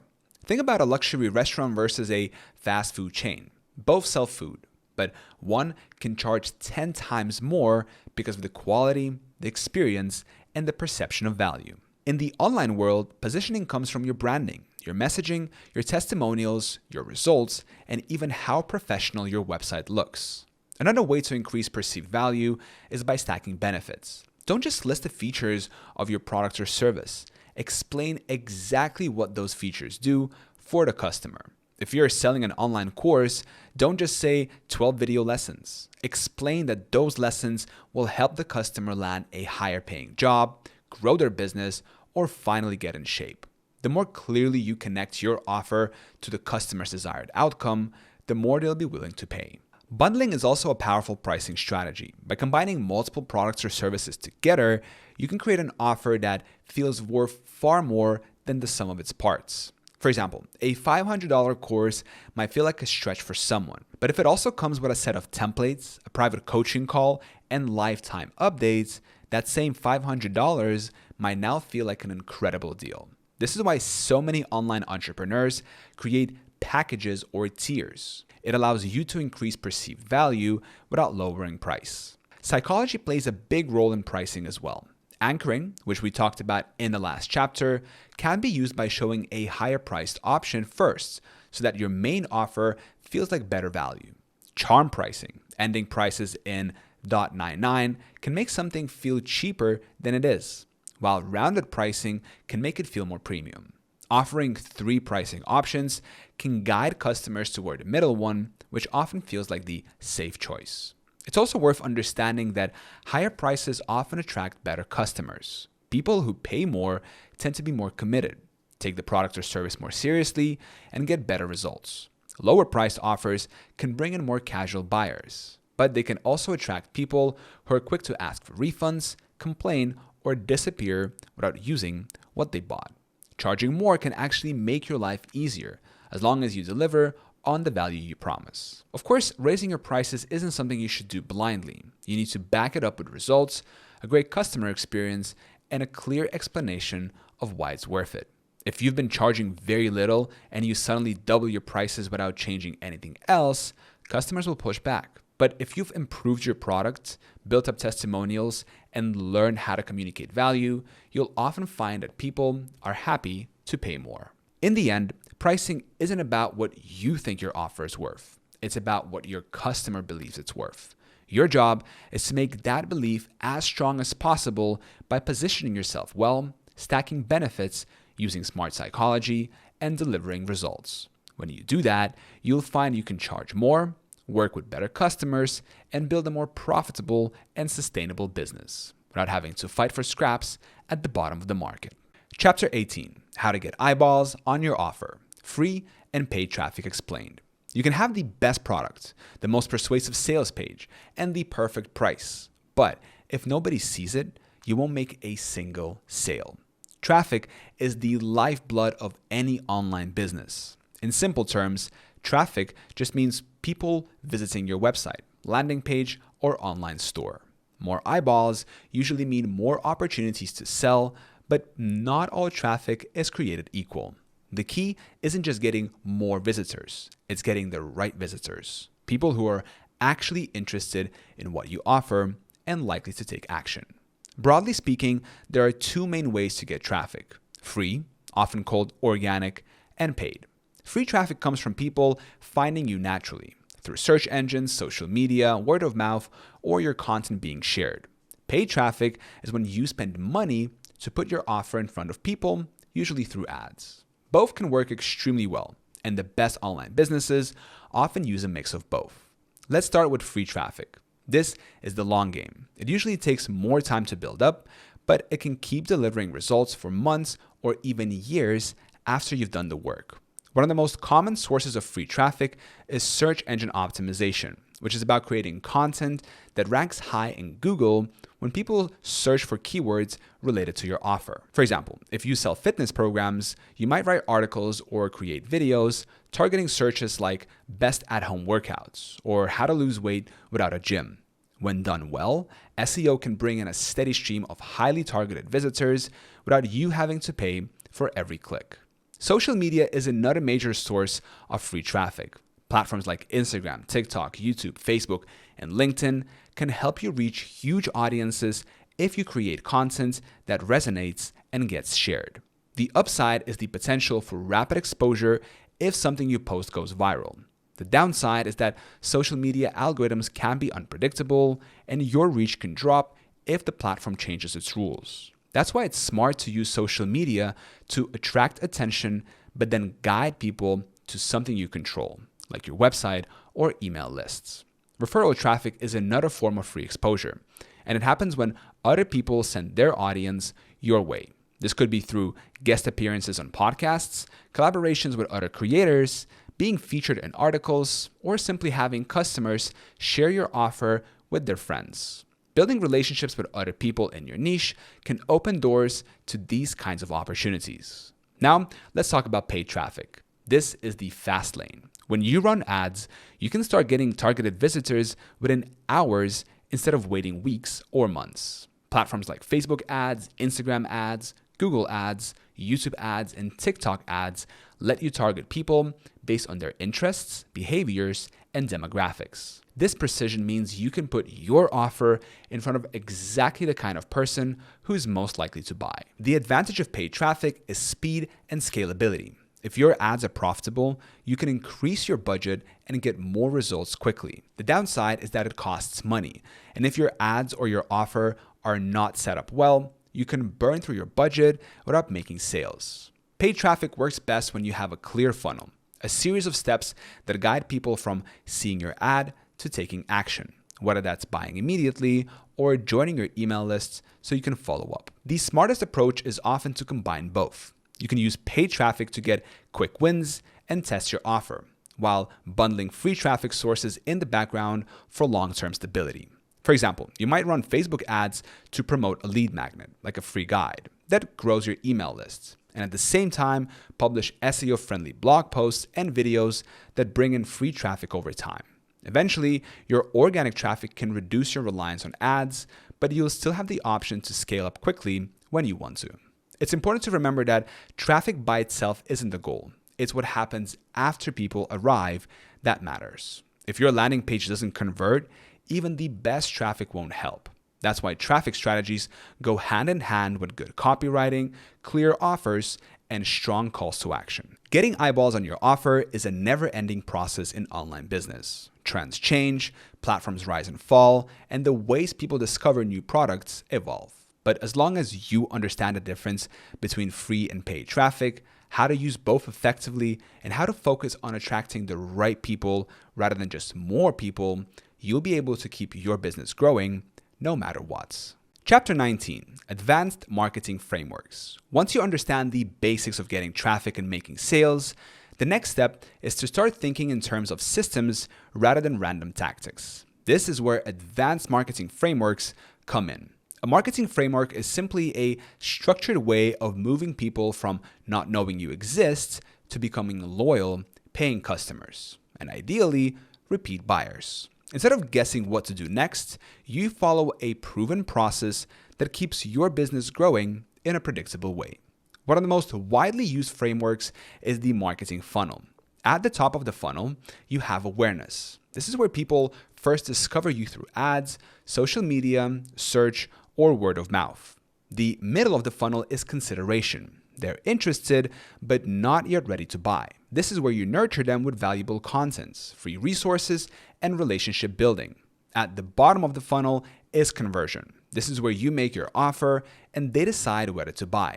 Understanding this flow helps you see why it's not enough to just run ads or post content. You need a strategy for each stage to guide people towards the sale. Another powerful framework is AIDA, which stands for attention, interest, desire, and action. It's a way of thinking about your marketing messages, whether they're ads, emails, or sales pages. First, you grab someone's attention with a hook, a headline, image, or opening line that makes them stop scrolling. Then you build interest by explaining what your offer is about. Next, you create desire by showing how it will solve their problem or improve their life. Finally, you prompt action by telling them exactly what to do next, whether that's clicking a button, signing up, or making a purchase. For content-driven businesses, the know, like, trust framework is essential. People are far more likely to buy from someone they feel they know, like, and trust. The know stage is about visibility, getting your name and message in front of your audience. The like stage is about personality and value, sharing things that resonate with them and make them feel connected to you. The trust stage is about credibility, showing proof, testimonials, case studies, and consistently delivering so they believe you can help them.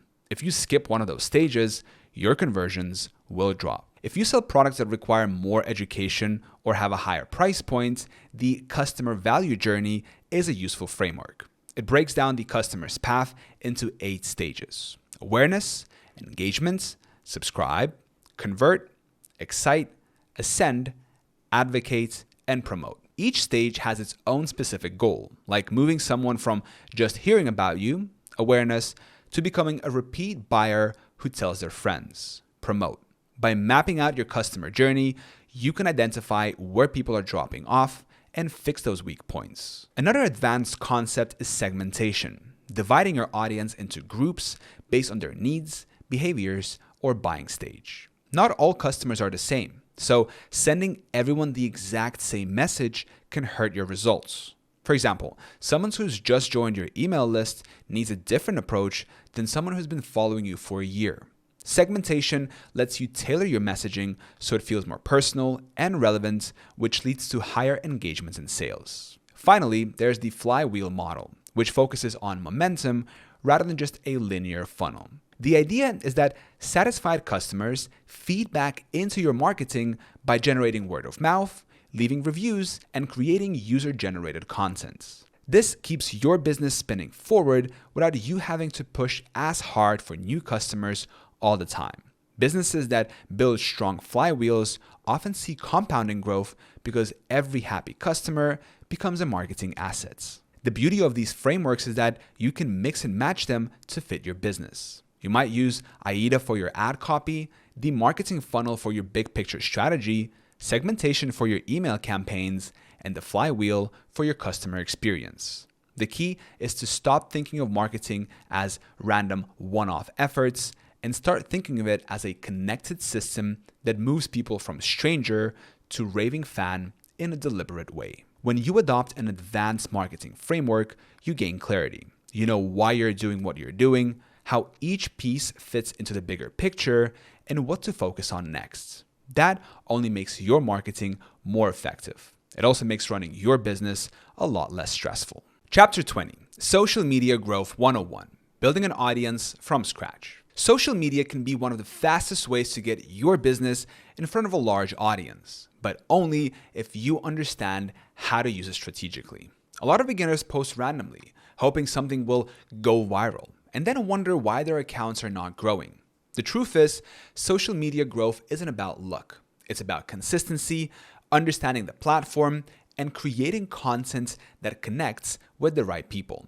You don't need millions of followers to succeed, but you do need the right followers, people who actually care about what you offer and are likely to become customers. The first step in building an audience from scratch is choosing your platform. Each platform has its own culture, format, and audience expectations. Instagram is highly visual and great for lifestyle, personal brands, and product-focused businesses. TikTok thrives on short, entertaining, and authentic videos. YouTube works well for longer, searchable content that can generate traffic for years.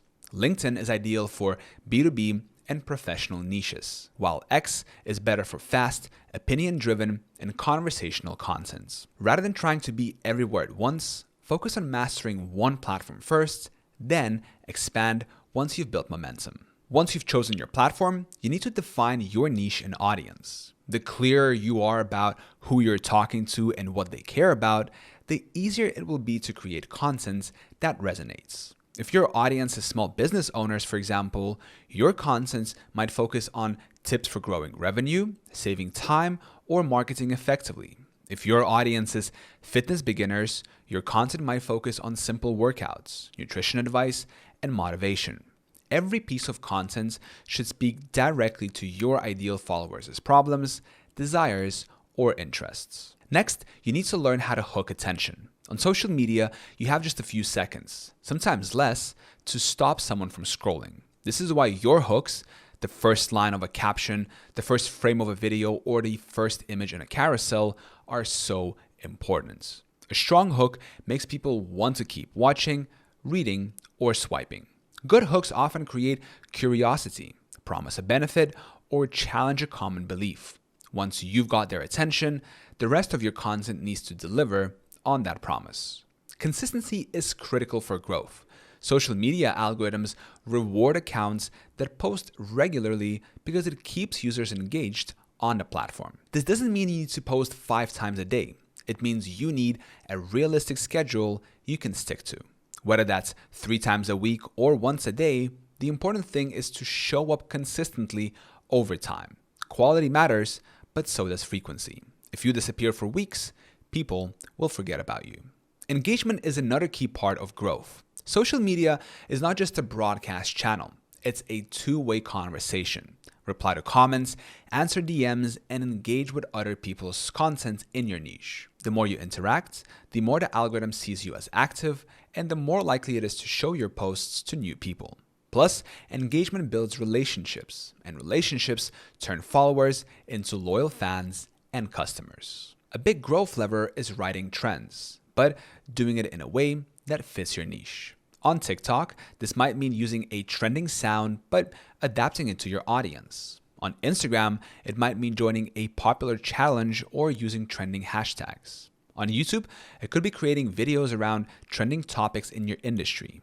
The key is to balance trend-driven content, which can give you quick bursts of attention, with evergreen content, which stays relevant for a long time and keeps bringing in views.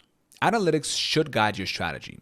Every platform gives you some form of insights that show which posts are performing best, what times your audience is most active, and what content formats get the most engagements. Use this data to double down on what's working and drop what's not. Growth is rarely linear. You'll have posts that flop and others that unexpectedly take off. The goal is to learn from both and keep improving. Finally, remember that social media growth takes time. It's easy to compare yourself to accounts with huge followings, but most of those creators have been posting consistently for years. The good news is you don't need millions of followers to make money. A small, engaged audience that trusts you is far more valuable than a huge audience that barely pays attention. If you focus on delivering value, building relationships, and staying consistent, your growth will compound over time. Chapter 21, Email Marketing, your most valuable digital asset. In the world of online business, platforms come and go. Algorithms change overnight, and social media reach can disappear in an instant. But one channel has stayed consistently powerful for decades: email marketing. Your email list is an asset you truly own. It's a direct line to your audience, unaffected by algorithm changes or platform shutdowns. If you build it and nurture it, it can become your single most reliable and profitable marketing channel. The reason email marketing is so valuable comes down to control and intimacy. When someone gives you their email address, they're inviting you into a more personal space than social media. Unlike a Facebook post that might only be shown to a small percentage of your followers, an email lands directly in their inbox. And because they've chosen to hear from you, they're far more likely to pay attention. This makes email a perfect place to build relationships, deliver value, and make offers. Getting people onto your list usually starts with a lead magnet, something valuable you give away for free in exchange for their email address. This could be a PDF guide, a checklist, a short video training, a discount code, or access to a free mini course. The best lead magnets solve a specific problem or help the subscriber take the first step toward a bigger goal. If you sell fitness programs, your lead magnet might be a 7-day beginner workout plan. If you sell marketing software, it might be a template pack for social media posts. The more relevant your lead magnet is to your paid offer, the more likely your subscribers will eventually become customers. Once someone joins your lists, the way you communicate with them matters. This is where email sequences come in. A welcome sequence is a set of emails sent automatically to new subscribers, introducing them to who you are, what you offer, and how you can help them. This is your chance to set expectations, deliver on your lead magnet, and start building trust.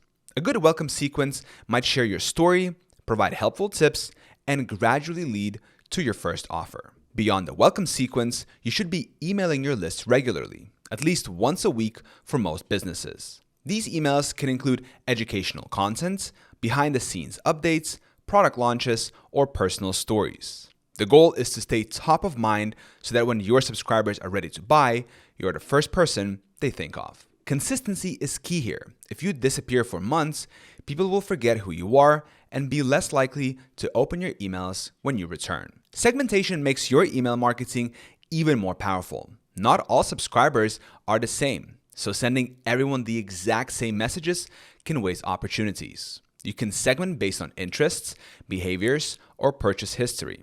For example, if someone downloaded your free beginner guide, they might be interested in beginner-level products, while someone who bought your advanced course might be ready for a premium offer. Segmentation allows you to send more relevant emails, which increases engagement and sales. Email marketing also works beautifully for launching new products or running promotions. You can build anticipation with teaser emails, share early bird offers with your lists, and set deadline reminders to create urgency. Because email is such a direct and personal channel, these campaigns often convert at a much higher rate than social media posts or ads. Of course, you have to respect your subscribers' attention. If every email is just a sales pitch, people will unsubscribe. The most effective email marketers focus on giving value first, sharing tips, stories, or resources that make the readers' lives better. When you've built that relationship, your audience will be much more open to buying from you. One final advantage of email marketing is that it compounds over time. Every day you can be adding new subscribers to your list, and every new subscriber is someone you can reach with future offers without spending extra money on ads. That means your marketing gets stronger and more profitable the longer you do it. Building an email list takes effort, but once you have it, you have something incredibly powerful. A direct, lasting connection with the people most likely to buy from you. Social media might get you attention, but email list is where you turn that attention into relationships, and relationships into revenue. Chapter 22, Search Engine Optimization, SEO, Getting Found Without Paying for Ads. Search engine optimization, or SEO, is the process of getting your website, blog, or online store to show up in search engines like Google when people type in keywords related to your business. It's one of the most powerful ways to get consistent, high-quality traffic without paying for ads. But it's also a long-term strategy that requires patience and persistence. When you do it right, SEO can bring in customers for years from a single piece of content. The reason SEO is so valuable is that search traffic is intent-driven. Unlike social media, where you're interrupting someone who's scrolling for entertainment, search engines connect you with people who are actively looking for what you offer. If someone types best project management software or how to start a podcast into Google, they're already interested. They just need the right information or solution. If your content shows up in those results, you have a much higher chance of converting them into a customer. SEO starts with keyword research, figuring out the exact words and phrases your target audience is typing into search engines. Tools like Google Keyword Planner, Ubersuggest, Ahrefs, or SEMrush can help you find keywords with good search volume and reasonable competition. The goal is to find balance. Keywords that enough people are searching for to be worth targeting, but not so competitive that you have no chance of ranking. You can also look for long-tail keywords, longer, more specific phrases like best budget-friendly podcast microphone, which often have less competition and higher conversion rates. Once you've chosen your keywords, the next step is creating high-quality, relevant content around them. This could be blog posts, product pages, how-to guides, or videos embedded on your site. Your content needs to actually answer the searcher's question or solve their problem. Google's entire goal is to show people the most useful, relevant results. If your content is thin, outdated, or only exists to stuff in keywords, it won't rank for long. Instead, focus on depth, clarity, and delivering real value. On-page SEO is about optimizing the elements on your website that Google looks at when deciding how to rank your pages. This includes your page title, headings, meta description, URL, and how to use your target keywords in your content. You should also make sure your site loads quickly, works well on mobile, and has a clear structure that's easy for both people and search engines to navigate. Off-page SEO is about building your site's authority in the eyes of search engines. And the most important factor here is backlinks. Links from other reputable websites to yours. Backlinks act like votes of confidence, telling Google that your site is trustworthy and worth ranking. You can get backlinks by creating great content that people naturally want to share, doing guest posts on other sites, getting featured in media, or collaborating with other businesses. Another key part of SEO today is user experience. Search engines pay attention to how people interact with your site. If visitors click your link and immediately leave, it's called a bounce, it's a signal your page might not be relevant or engaging. If they stay, scroll, and interact, it tells Google your content is satisfying their search intents. This means your content not only needs to attract clicks, but also keep people interested once they arrive. SEO is a long game. It can take weeks or months to see results, especially if your site is new, but the payoff is worth it. Once you rank for valuable keywords, you can get a steady stream of targeted visitors without spending a cent on ads. And unlike paid traffic, which stops the moment you stop paying, SEO can keep working for you 24/7 for years after the initial effort. The smartest online businesses treat SEO as an ongoing process. They publish new content regularly, update old posts to keep them relevant, monitor keyword rankings, and adapt to changes in search algorithms. It's not a set it and forget it strategy, but over time, it can become one of your most consistent and profitable traffic sources. When you combine SEO with email marketing, social media, and paid ads, you create a well-rounded traffic strategy. SEO brings people in, email keeps them engaged, social media builds relationships, and ads give you the ability to scale quickly. Together, they give you the stability and reach you need to grow without being dependent on any single channel. Chapter 23, Paid Advertising, Fast Tracking Your Results. While SEO and organic traffic are fantastic for long-term growth, they can take months to really pay off. Paid advertising, on the other hand, can bring you targeted traffic within hours. If you want to test an offer quickly, scale an already profitable product, or reach a very specific audience, ads can be one of the most powerful tools in your online business toolbox. The key is learning how to use them strategically so you're not just spending money, but investing it. Paid advertising simply means paying to have your message shown to potential customers. The biggest platform for this are Google Ads, Facebook Ads, Instagram Ads, YouTube Ads, and TikTok Ads. Though there are others like LinkedIn Ads, Pinterest Ads, and X Ads that work well in certain niches. Each platform has its own strengths. Google Ads are great for reaching people who are actively searching for something specific. Facebook and Instagram ads are ideal for targeting people based on interests and demographics, even if they're not actively searching. YouTube ads can work like TV commercials, but with more precise targeting. TikTok ads excel at reaching people with short, engaging video content. The biggest advantage of paid ads is speed and control. You can decide exactly who you want to reach, how much you want to spend, and what action you want people to take. You can also test multiple versions of your ad to see which works best, different headlines, images, videos, or calls to action, and scale up the winning versions. The ability to test and adjust in real time is why paid ads can be such a game changer for online businesses. However, ads are not a magic bullet. If your offer isn't appealing or your landing page doesn't convert, ads will just waste your money faster. Before you spend heavily on ads, make sure your offer is solid, your messaging is clear, and you've tested it with at least a small audience. Paid advertising amplifies what's already there. If you have a winning offer, ads can help you scale quickly. If you have a weak offer, ads will just make you lose money faster. When setting up paid ads, the first step is knowing your numbers. This means understanding your customer acquisition cost, CAC, how much you spend to get one customer, and your average order value, AOV, or lifetime value, LTV.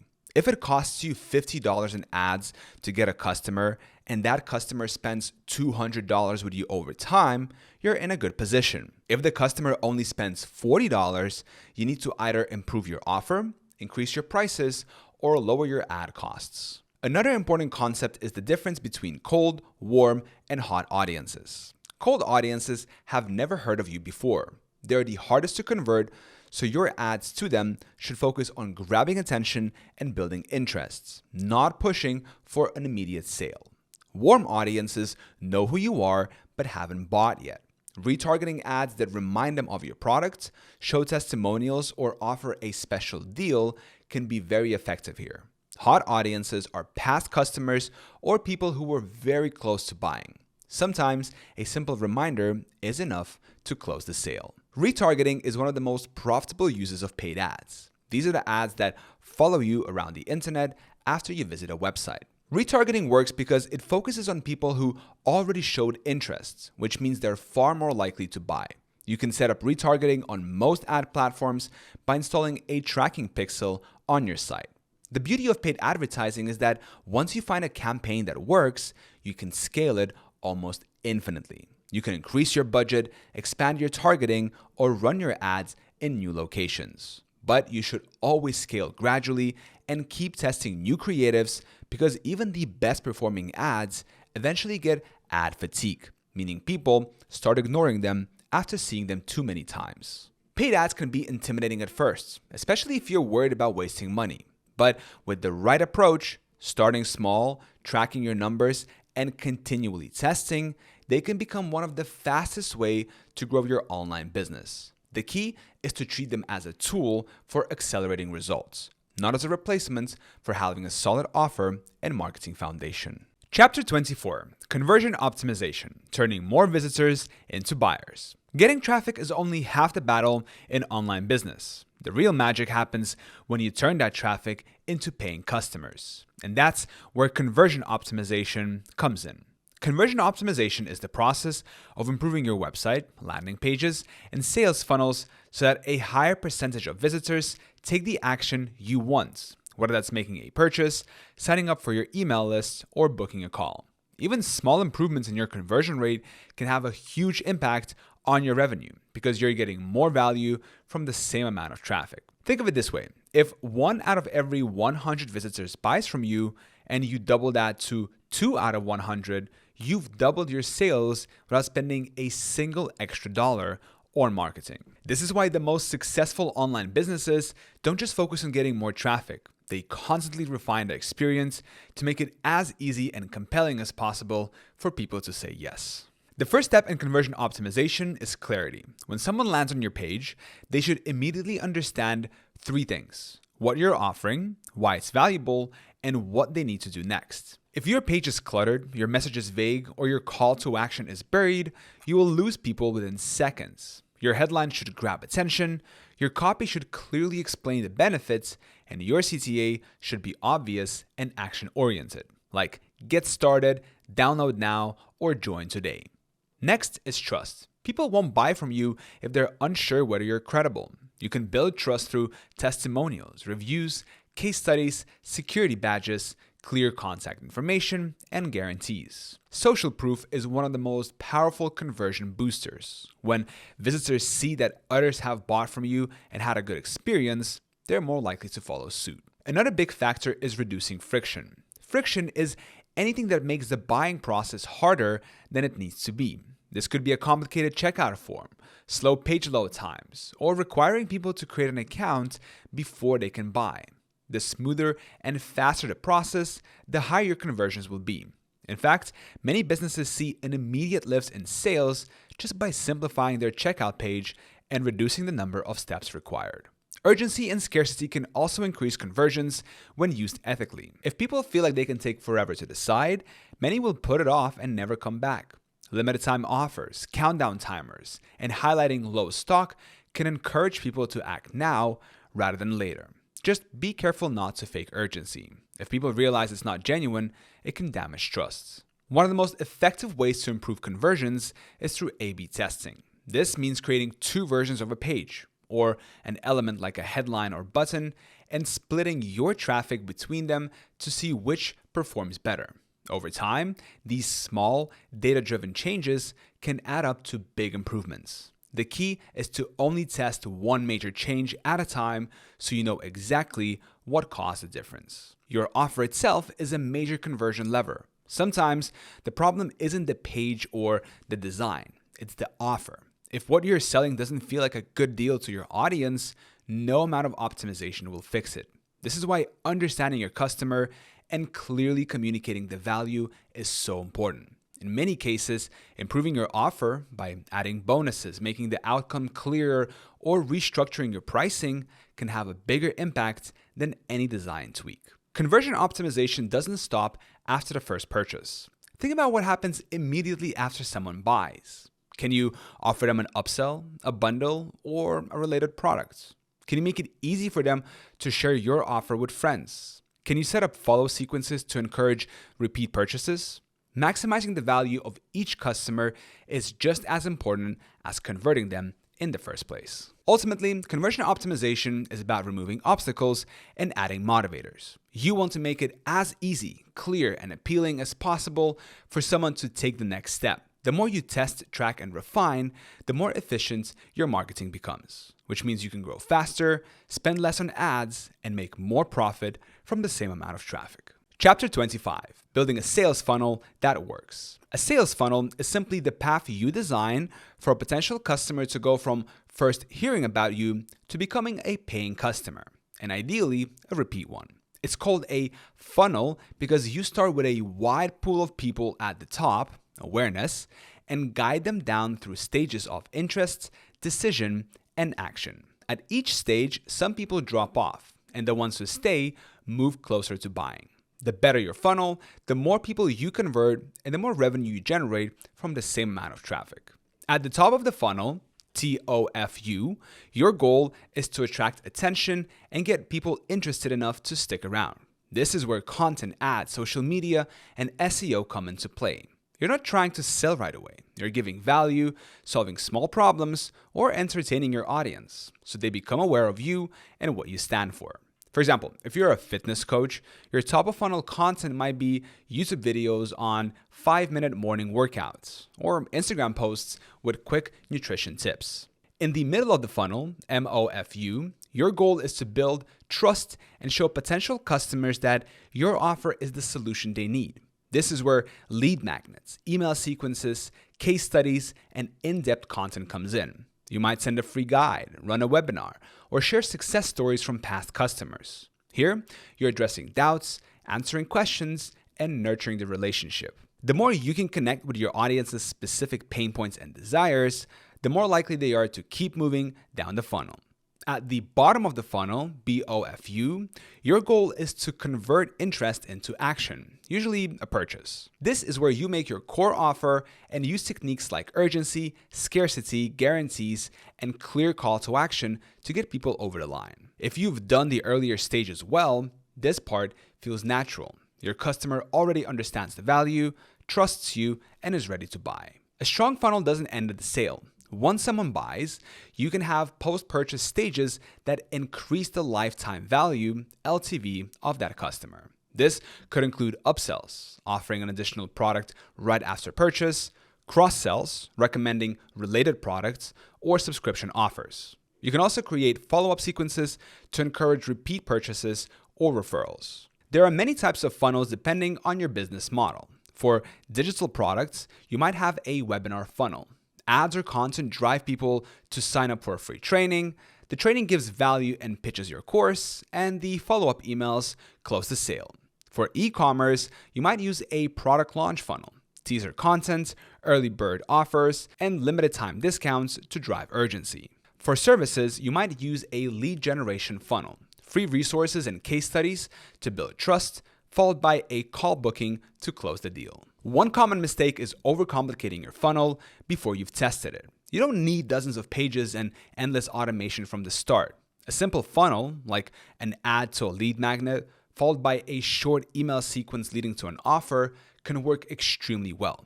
Once you see it converting, you can layer on more steps, retargeting ads, and advanced automation.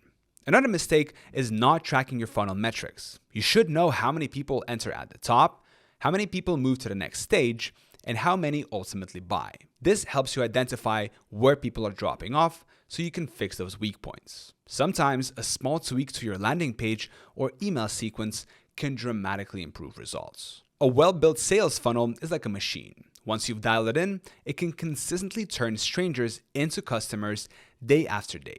It allows you to focus your marketing efforts, create a better customer experience, and grow your revenue in a predictable way. And when you combine it with strong traffic strategies, great offers, and ongoing optimization, your funnel can become the engine that drives your entire online business. Chapter 26, Building Systems and Automations. One of the biggest mistakes new entrepreneurs make is trying to run every part of their business manually.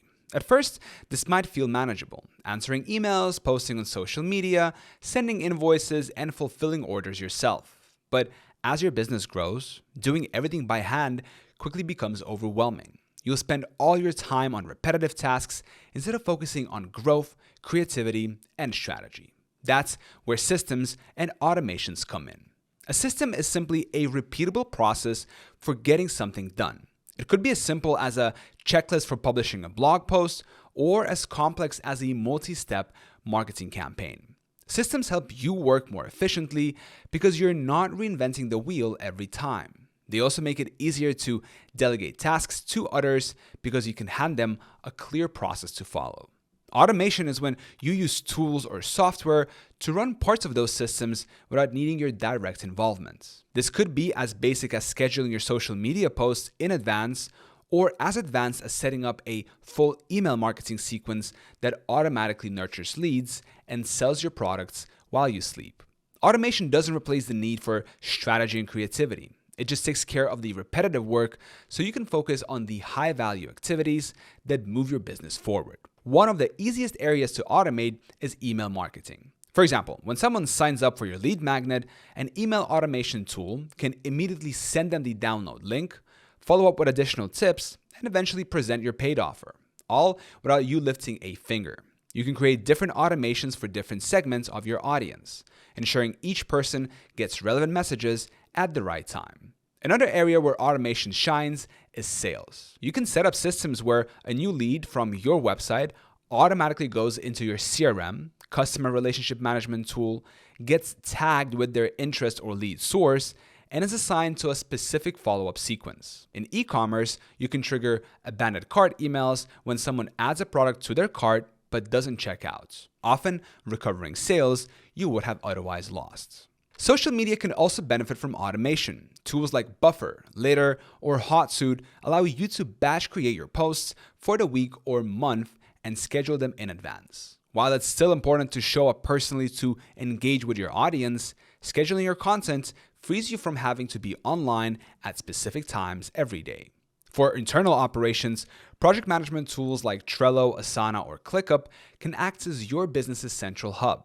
You can create templates for common workflows, set recurring tasks, and keep your team aligned without constant back and forth messages. You can also use integrations through platforms like Zapier or Make to connect different tools together. For example, automatically saving new email subscribers to a Google Sheet, sending them to your email platform, and creating a Slack notification for your team. The key to building effective systems and automations is to start with your most repetitive and time-consuming tasks. Ask yourself, what am I doing over and over that could be streamlined or automated? Document this process step by step, then either delegate it to someone else or set up a tool to handle it for you. It's important to remember that automation is not about removing the human touch from your business. It's about freeing up your time so you can use your human touch where it matters most. Instead of being buried in admin work, you can spend your energy on creating better products, building relationships, and growing your audience. When you combine strong systems with smart automation, you create a business that can run smoothly even when you're not actively working.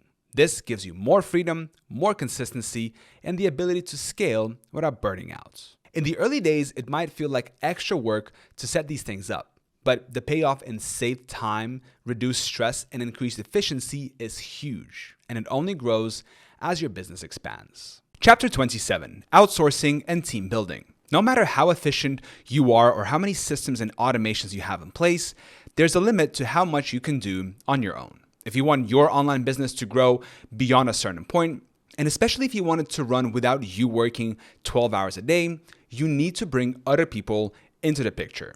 This is where outsourcing and team building come in. Outsourcing simply means hiring someone outside your business to handle specific tasks or projects. This could be a freelancer, an agency, or even a virtual assistant. The beauty of the internet is that you can hire people from anywhere in the world, often at very affordable rates, to help you with things like graphic design, video editing, customer support, content writing, social media management, and technical work. By outsourcing, you can focus your time on the high-value activities that only you can do, like creating your products, building relationships, or steering the business strategy. Team building takes outsourcing a step further. Instead of hiring people on a project-by-project basis, you start building a consistent team that works with you regularly. This could mean bringing on part-time or full-time staff, or building a reliable roster of freelancers you work with on an ongoing basis. Having a team creates stability and allows you to delegate more responsibility, freeing you to work on bigger picture goals. The first step in effective outsourcing is knowing what to delegate. A good rule of thumb is to outsource tasks that are repetitive, time-consuming, or outside your skill set. If you're spending hours editing videos, but your time is worth far more when spent on sales or product development, it makes sense to hire an editor. If you're struggling with tech issues that take you days to figure out, hire someone who can solve them in hours. When you start outsourcing, you'll need to invest time in onboarding and communication. A common mistake is expecting freelancers or new hires to instantly just get it. Even the most skilled person needs clear instructions, access to resources, and an understanding of how you want things done. This is where your systems and documented processes come in handy. You can hand them over instead of explaining everything from scratch each time. Finding the right people can take some trial and error. Platforms like Upwork, Fiverr, and onlinejobs.ph are great for finding freelancers. LinkedIn, Facebook groups, and industry-specific job boards can also be good sources. When hiring, look for a combination of skill, reliability, and communication. A super talented person who never meets deadlines will cause more headaches than they're worth. Sometimes a slightly less experienced but dependable worker who learns quickly is the better choice. As your business grows, you might move from outsourcing to building an in-house team, even if that in-house team is fully remote. You might start with a VA, then add a content creator, then a customer service rep, then a project manager. Over time, your role shifts from doing the work to managing the people who do the work. This transition can feel strange at first, but it's the only way to truly scale without burning out. One of the key ways to successful team building is creating a culture where people feel valued and clear on their responsibilities. Even in a remote business, culture matters. Communicate regularly, celebrate wins, give feedback, and make sure everyone understands how their work contributes to the bigger picture. The more invested your team feels, the more they'll go above and beyond for your business. Outsourcing and team building aren't just about getting more done. They're about buying back your time. Time you can spend on strategy, creativity, personal growth, or simply enjoying the life your business is meant to give you. It can feel like a big step to hand over control, but if you hire carefully, set clear expectations, and trust your team, you'll find that your business can grow far beyond what you could achieve alone. Chapter 28, Scaling Your Business, from side hustle to full-time income and beyond. Starting an online business is one thing. Growing it to the point where it can replace your job and then take you far beyond that is another. Scaling isn't just about making more sales. It's about creating the systems, strategies, and team that allow you to grow without working yourself into the ground. It's about building something sustainable that can keep expanding without everything depending on you personally. The first stage of scaling often comes when you've proven your offer works. You've made consistent sales, you understand your audience, and you know your marketing channels. At this point, your job is to double down on what's already working. Too many entrepreneurs try to do more things when they should focus on doing more of the things that work. If one traffic channel is producing great results, increase your investment there before jumping into completely new ones. One of the fastest ways to scale is to improve your customer lifetime value. Instead of constantly chasing new customers, find ways to get your existing customers to buy more or more often. This could mean offering upsells, cross-sells, or creating a higher tier version of your product or service. If you sell an online course, you might add a premium coaching program. If you run an e-commerce store, you could introduce related products or bundles. Increasing LTV allows you to spend more to acquire each customer, which makes it easier to scale with paid ads. Another key to scaling is multiplying your reach. Once your marketing is profitable, you can reinvest your profits into ads, influencer partnerships, or content production to reach more people. This is where paid traffic really shines. If you have a proven funnel and you know your numbers, scaling your ad budget can quickly grow your revenue. The danger is scaling too quickly before your systems and team are ready, which can lead to drop balls and unhappy customers. Always make sure your operations can handle the growth before you pour on the gas. Systems and automation become even more important at this stage. The tasks that were manageable when you had 10 customers a month can become chaos when you have 100. This is where you lean heavily on documented processes, automation tools, and delegation. The less your business depends on you being involved in every step, the faster you can grow without burning out. Team building also becomes a bigger focus.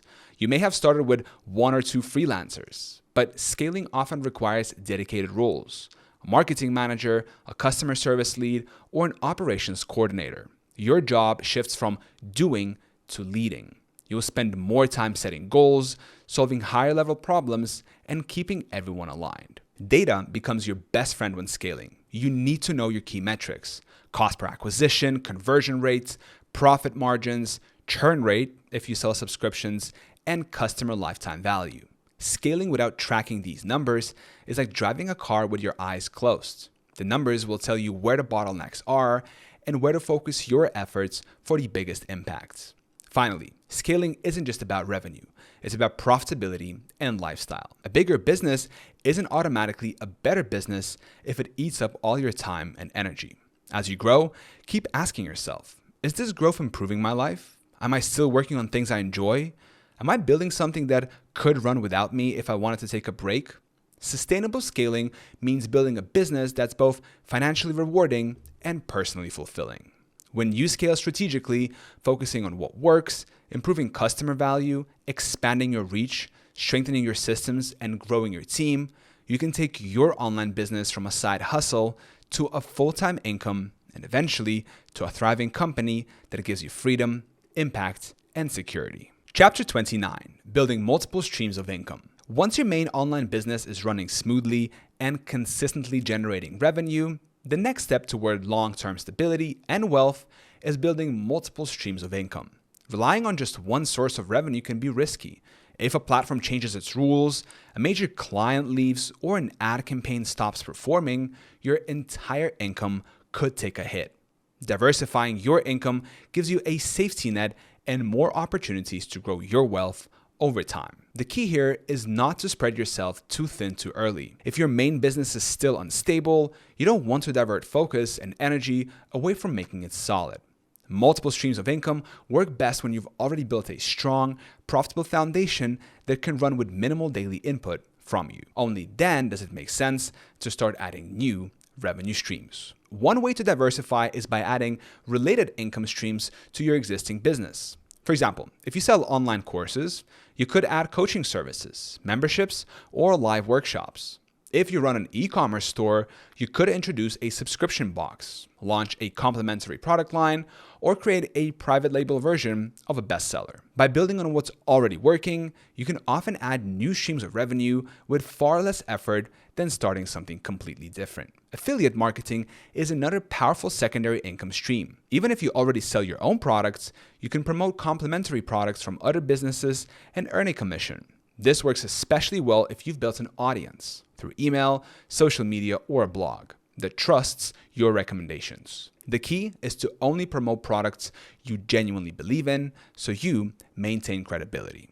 You can also diversify by investing in other online assets. This could mean buying an existing website that's already generating income, investing in a profitable e-commerce store, or even purchasing digital real estate like high-traffic domain names. By acquiring something that's already working, you can generate revenue without starting from scratch. For long-term wealth, some entrepreneurs move part of their profits into passive or semi-passive investments like dividend-paying stocks, real estate, or index funds. While these aren't online businesses in the traditional sense, they can provide consistent income that adds financial stability and reduces reliance on your primary business. Content creators often build multiple streams by monetizing across different platforms. A YouTuber might earn from ad revenue, sponsorships, merchandise, Patreon memberships, and their own digital products, all from the same audience. An Instagram influencer might combine brand deals with affiliate links and paid community access. The more ways you can monetize the audience you've already built, the more stable and resilient your income becomes. The important thing is to make sure your income streams complement each other rather than compete for your time and attention.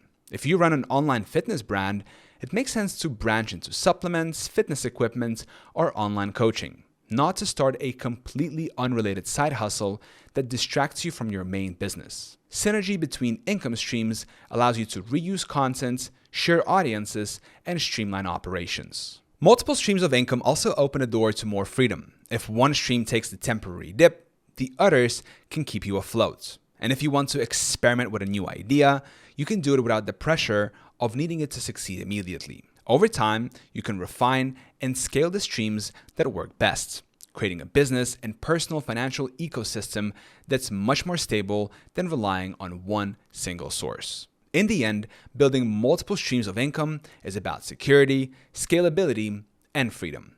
It doesn't mean chasing every opportunity. It means strategically adding new revenue sources that support your overall goals and give you more resilience. Once your main business is humming along, diversifying your income can turn it from a good business into a long-term wealth engine. Chapter 30, Personal Branding, becoming the go-to authority in your space. In the crowded online marketplace, products and services can often feel interchangeable. What makes someone choose you over dozens of other options isn't always just the product. It's the connection they feel with you as a person or brand.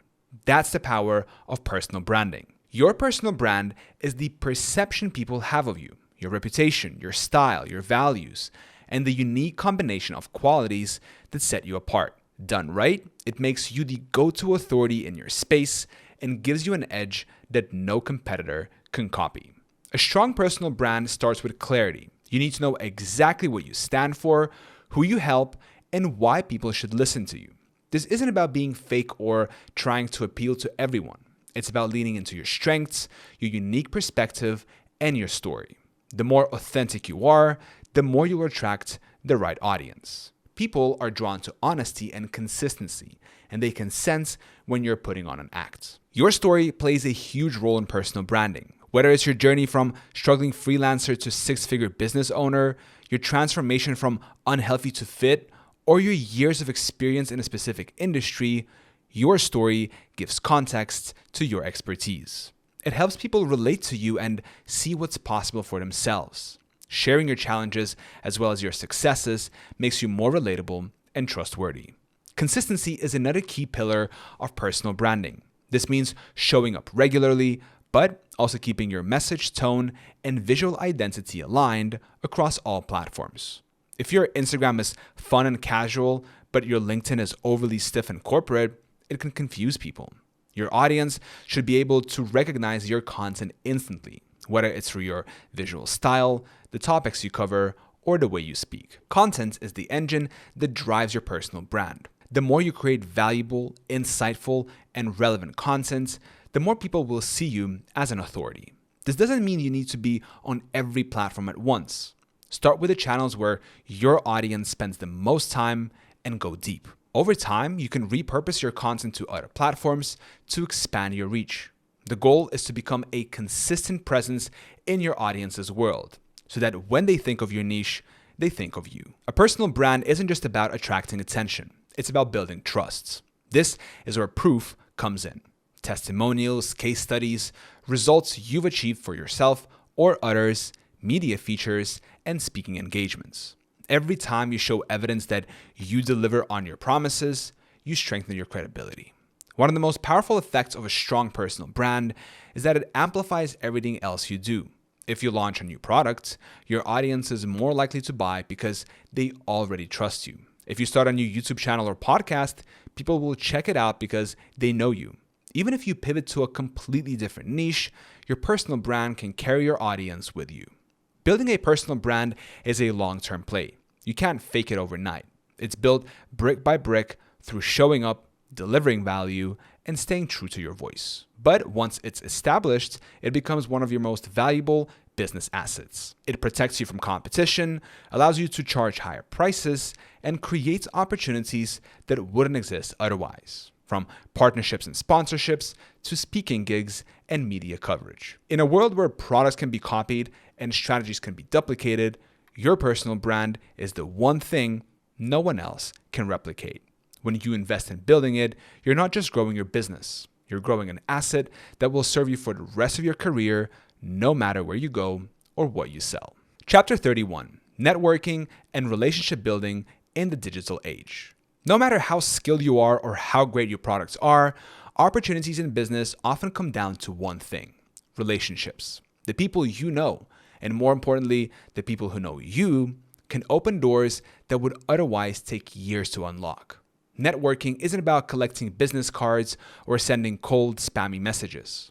In the digital age, it's about building genuine connections, offering value, and staying top of mind so that when opportunities arise, people think of you first. The first mindset shift in networking is to focus on giving before you expect to get.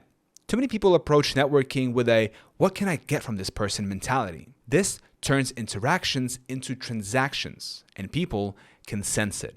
Instead, think about how you can help the other person, whether that's making an introduction, sharing a useful resource, or simply supporting their work publicly. When you lead with value, people are far more likely to want to help you in return.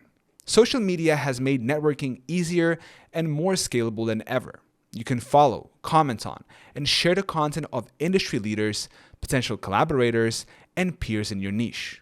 Over time, this builds familiarity and rapport without needing to attend endless in-person events. But don't just like posts, engage meaningfully. Ask thoughtful questions, share your perspective, or expand on the topic in a way that adds value to the conversation. Direct outreach can also be powerful if done respectfully. Whether it's via email, LinkedIn, Instagram DMs, or another platform, keep your message short, specific, and personal.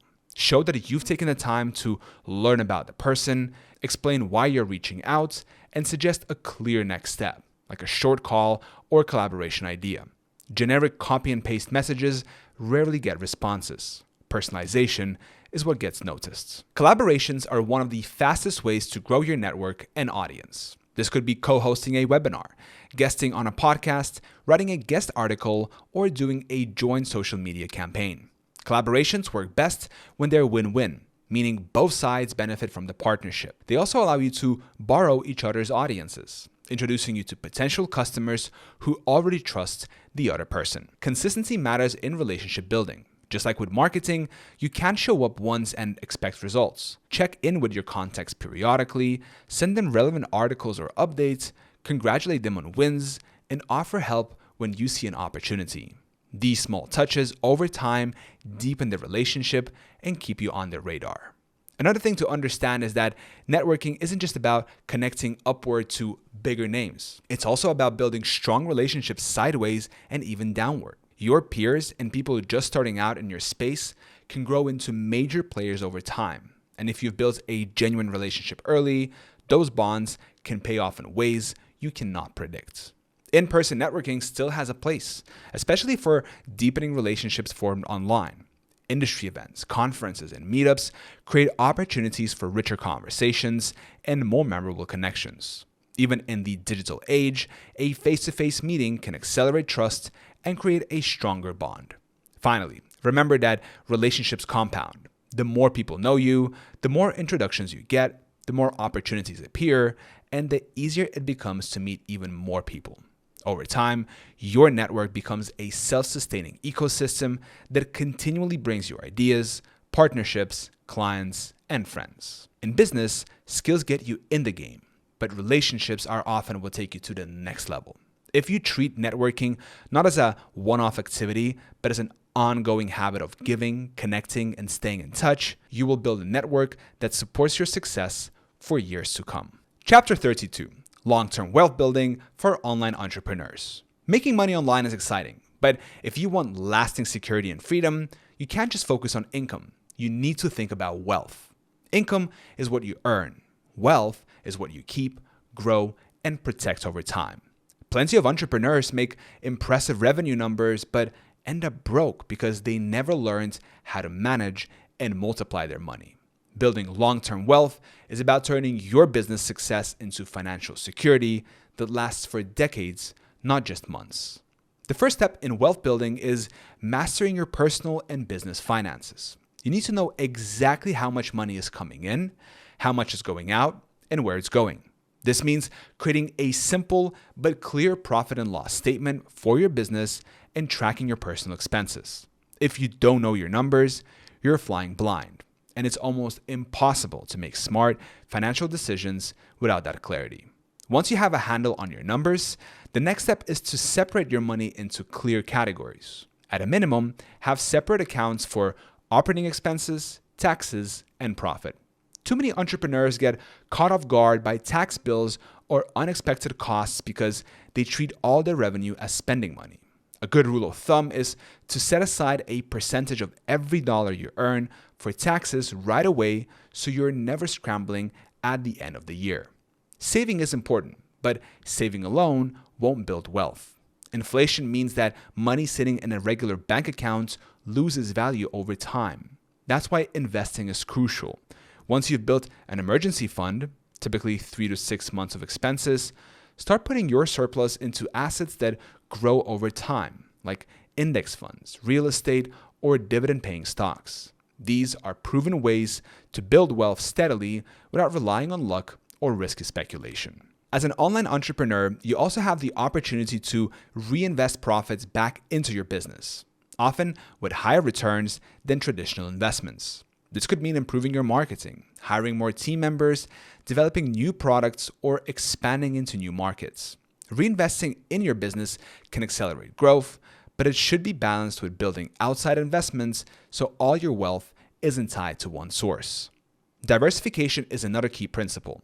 Relying solely on your business income is risky. If something happens to the business, your income could vanish. Having multiple income streams, as we covered in Chapter 29, along with investments in different asset classes, reduces your risk and makes your financial future more stable. A big part of wealth building is also about protecting what you've earned. This means having the right legal structures in place, like forming an LLC or corporation, proper insurance, and keeping your business and personal finances separate. It also means avoiding unnecessary debt and high-risk investments that could wipe out years of progress. One often overlooked aspect of wealth building is lifestyle creep, the tendency to increase your spending as your income grows. It's tempting to upgrade your car, move into a bigger house, or take lavish vacations as soon as you start making more money. There's nothing wrong with enjoying the rewards of your hard work, but if you let expenses grow as fast as your income, you will never actually build wealth. The wealthiest entrepreneurs are often those who live below their means while quietly stacking assets in the background. Finally, wealth building is a long-term game. There will be years when your business booms and years when growth slows. The key is to keep saving, investing, and protecting your assets consistently through both good and bad times. Over decades, this discipline compounds into true financial freedom, the kind where your investments generate enough income to cover your lifestyle, and you work because you want to, not because you have to. When you shift your focus from just making money to building and preserving wealth, your entire approach to business changes. You start making decisions not just for short-term gains, but for lasting impact. And that's how you turn online business success into a lifetime of security, freedom, and opportunity. Chapter 33, Mindset and Habits of Successful Online Entrepreneurs. Skills and strategies can get you started in online business, but mindset and habits are what determine whether you succeed long term. You can have the best marketing plan, the perfect product, and a talented team, but if you lack the right mindset, you'll struggle to execute consistently, handle challenges, and grow beyond your current level. Successful entrepreneurs think and operate differently from the average person, and the good news is that these traits can be learned and developed. One of the most important mindsets to adopt is long-term thinking. Many people come into online business looking for quick wins, and while short-term gains are possible, building something truly profitable and sustainable takes time. Long-term thinkers are willing to put in consistent effort for months or years before seeing massive results. They're less likely to be thrown off course by slow growth, setbacks, or changing market conditions because they see these as part of the process, not as signs of failure. Another critical mindset is ownership. Successful entrepreneurs take full responsibility for their results, both good and bad. They don't blame the algorithm, the economy, or competitors for their lack of progress. Instead, they ask, what can I do differently? This ownership mentality keeps them in control because they're always looking for ways to improve rather than waiting for external circumstances to change. Adaptability is also a key trait. The online business world changes fast. New platforms emerge, algorithms update, consumer behavior shifts. Entrepreneurs who cling to one way of doing things eventually get left behind.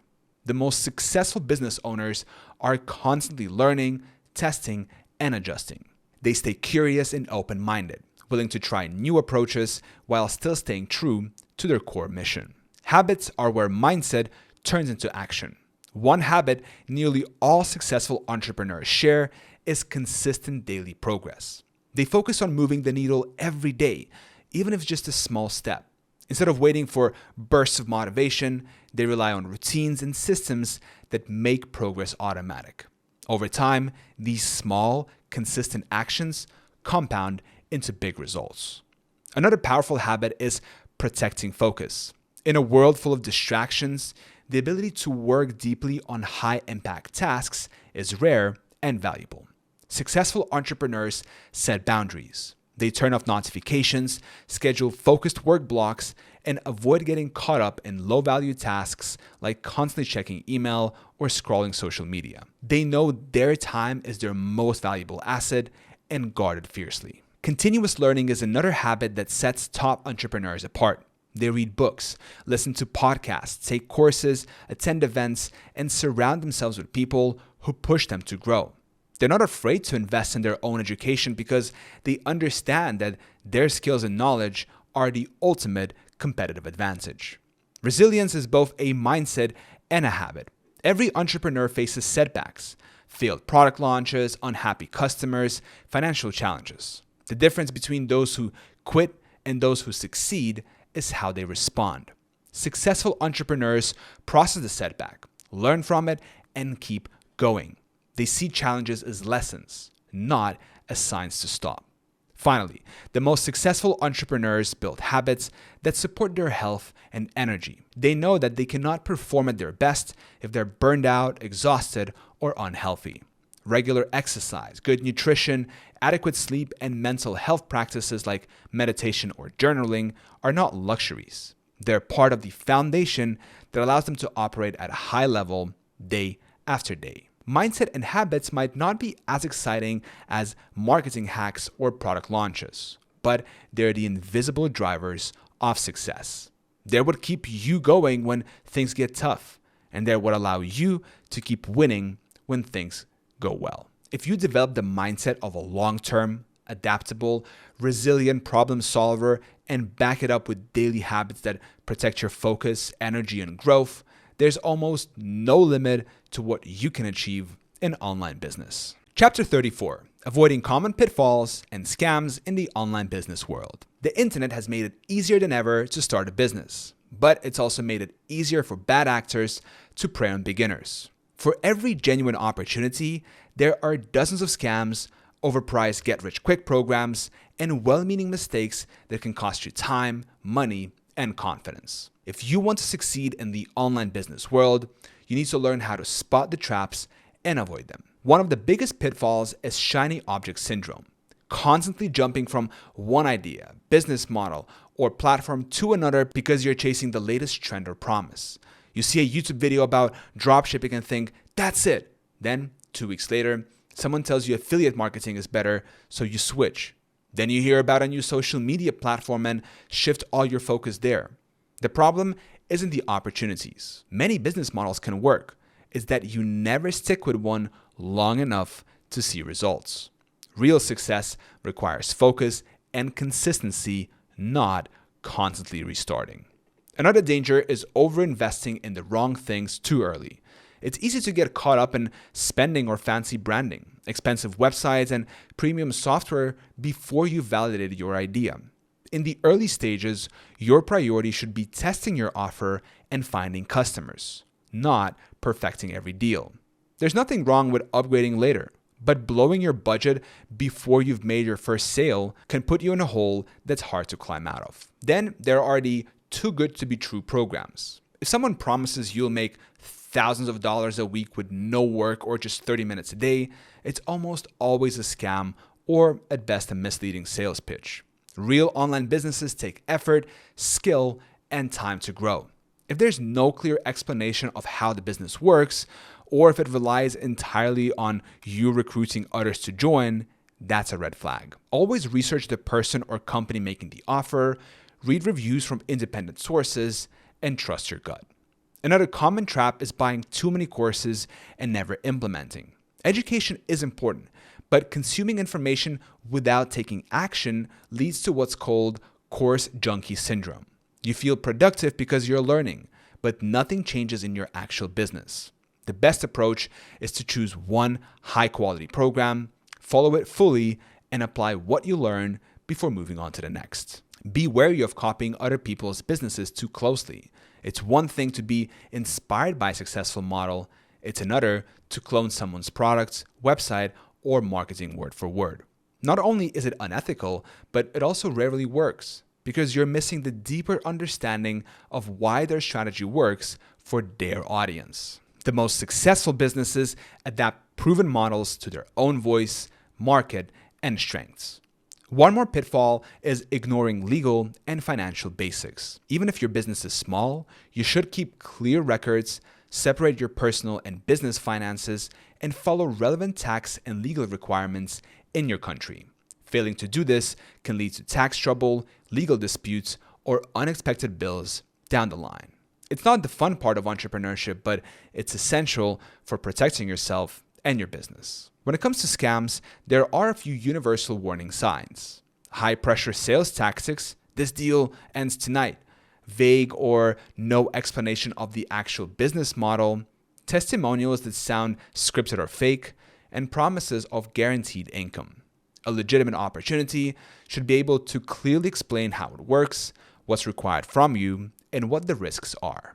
The best defense against pitfalls and scams is a combination of skepticism and discipline. Don't let fear of missing out push you into rushed decisions. Do your due diligence, focus on one proven path at a time, and make sure every investment of time or money aligns with your current stage of business. In the online business world, avoiding mistakes can be just as important as making the right moves. By steering clear of scams, distractions, and costly errors, you give yourself the time, space, and resources to focus on building something real and lasting.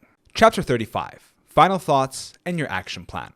By now, you've learned everything you need to understand the fundamentals of building and growing a successful online business. From choosing the right model, finding and validating ideas, understanding your customers, mastering marketing, and scaling, to managing money, building wealth, and avoiding pitfalls. But here's the truth. None of this matters unless you take action. Too many people finish a course like this feeling inspired, but then fall back into old routines, telling themselves that they will start soon. Weeks turn into months and nothing changes. The biggest difference between the people who succeed in online business and the ones who don't is that successful entrepreneurs execute. They don't wait for the perfect plan, the perfect timing, or the perfect amount of knowledge. They start with what they have, learn along the way, and adjust as they go. The first part of your action plan is choosing your focus. You've seen many different online business models in this course: e-commerce, digital products, affiliate marketing, content creation, SaaS, and more. You do not need to try them all at once. In fact, you shouldn't. Pick one model that fits your skills, interests, and resources and commit to it for at least 6 months before considering a major pivot. The second step is setting clear, measurable goals. Make money online is too vague. Decide exactly what you want to achieve in the next 90 days. It might be launching your first product, making your first $1,000 in revenue, or building an email list of 500 people. Concrete goals give you something to aim for and a way to measure progress. Next, break those goals into small, daily, or weekly actions. If your goal is to launch a digital product in 90 days, your first week might be researching your niche, the second week outlining your product, and so on. This makes big goals less overwhelming and ensures you're moving forward every day. Don't forget to track your progress. Keep a simple record of what you've done, what's working, and what's not. Tracking helps you see improvements over time and makes it easier to adjust your strategy. If you're not getting results, you can identify whether the problem is in your offer, your traffic, or your conversions, and fix it before wasting more time. Stay accountable by sharing your goals with someone else, a friend, mentor, or online community. When someone else knows what you're aiming for, you're more likely to follow through. You can even find an accountability partner and check in weekly to review progress and challenges. Finally, commit to continuous learning and adaptation. The online business world changes quickly, but the principles you've learned here are timeless. Keep honing your skills, testing new strategies, and staying curious. Don't let fear of failure hold you back. Every mistake is a lesson that moves you closer to success. Remember, your online business won't build itself. You have the knowledge now, but results come from action. Start small, start imperfectly, but start. Take the first step today, whether that's buying a domain name, setting up a simple website, creating your first piece of content, or reaching out to your first potential customer. In a year from now, you will look back and be amazed at how far you've come, but only if you start now. The opportunities are out there. The tools are at your fingertips. The only question left is, what will you build? If you enjoyed this course and want to keep leveling up your business mindset, join my free newsletter, Growth Notes, where I share raw lessons, strategies, and insights from my own online businesses to help you think smarter and earn more online. Thank you so much for watching, and let me know in the comments section if you found this course helpful.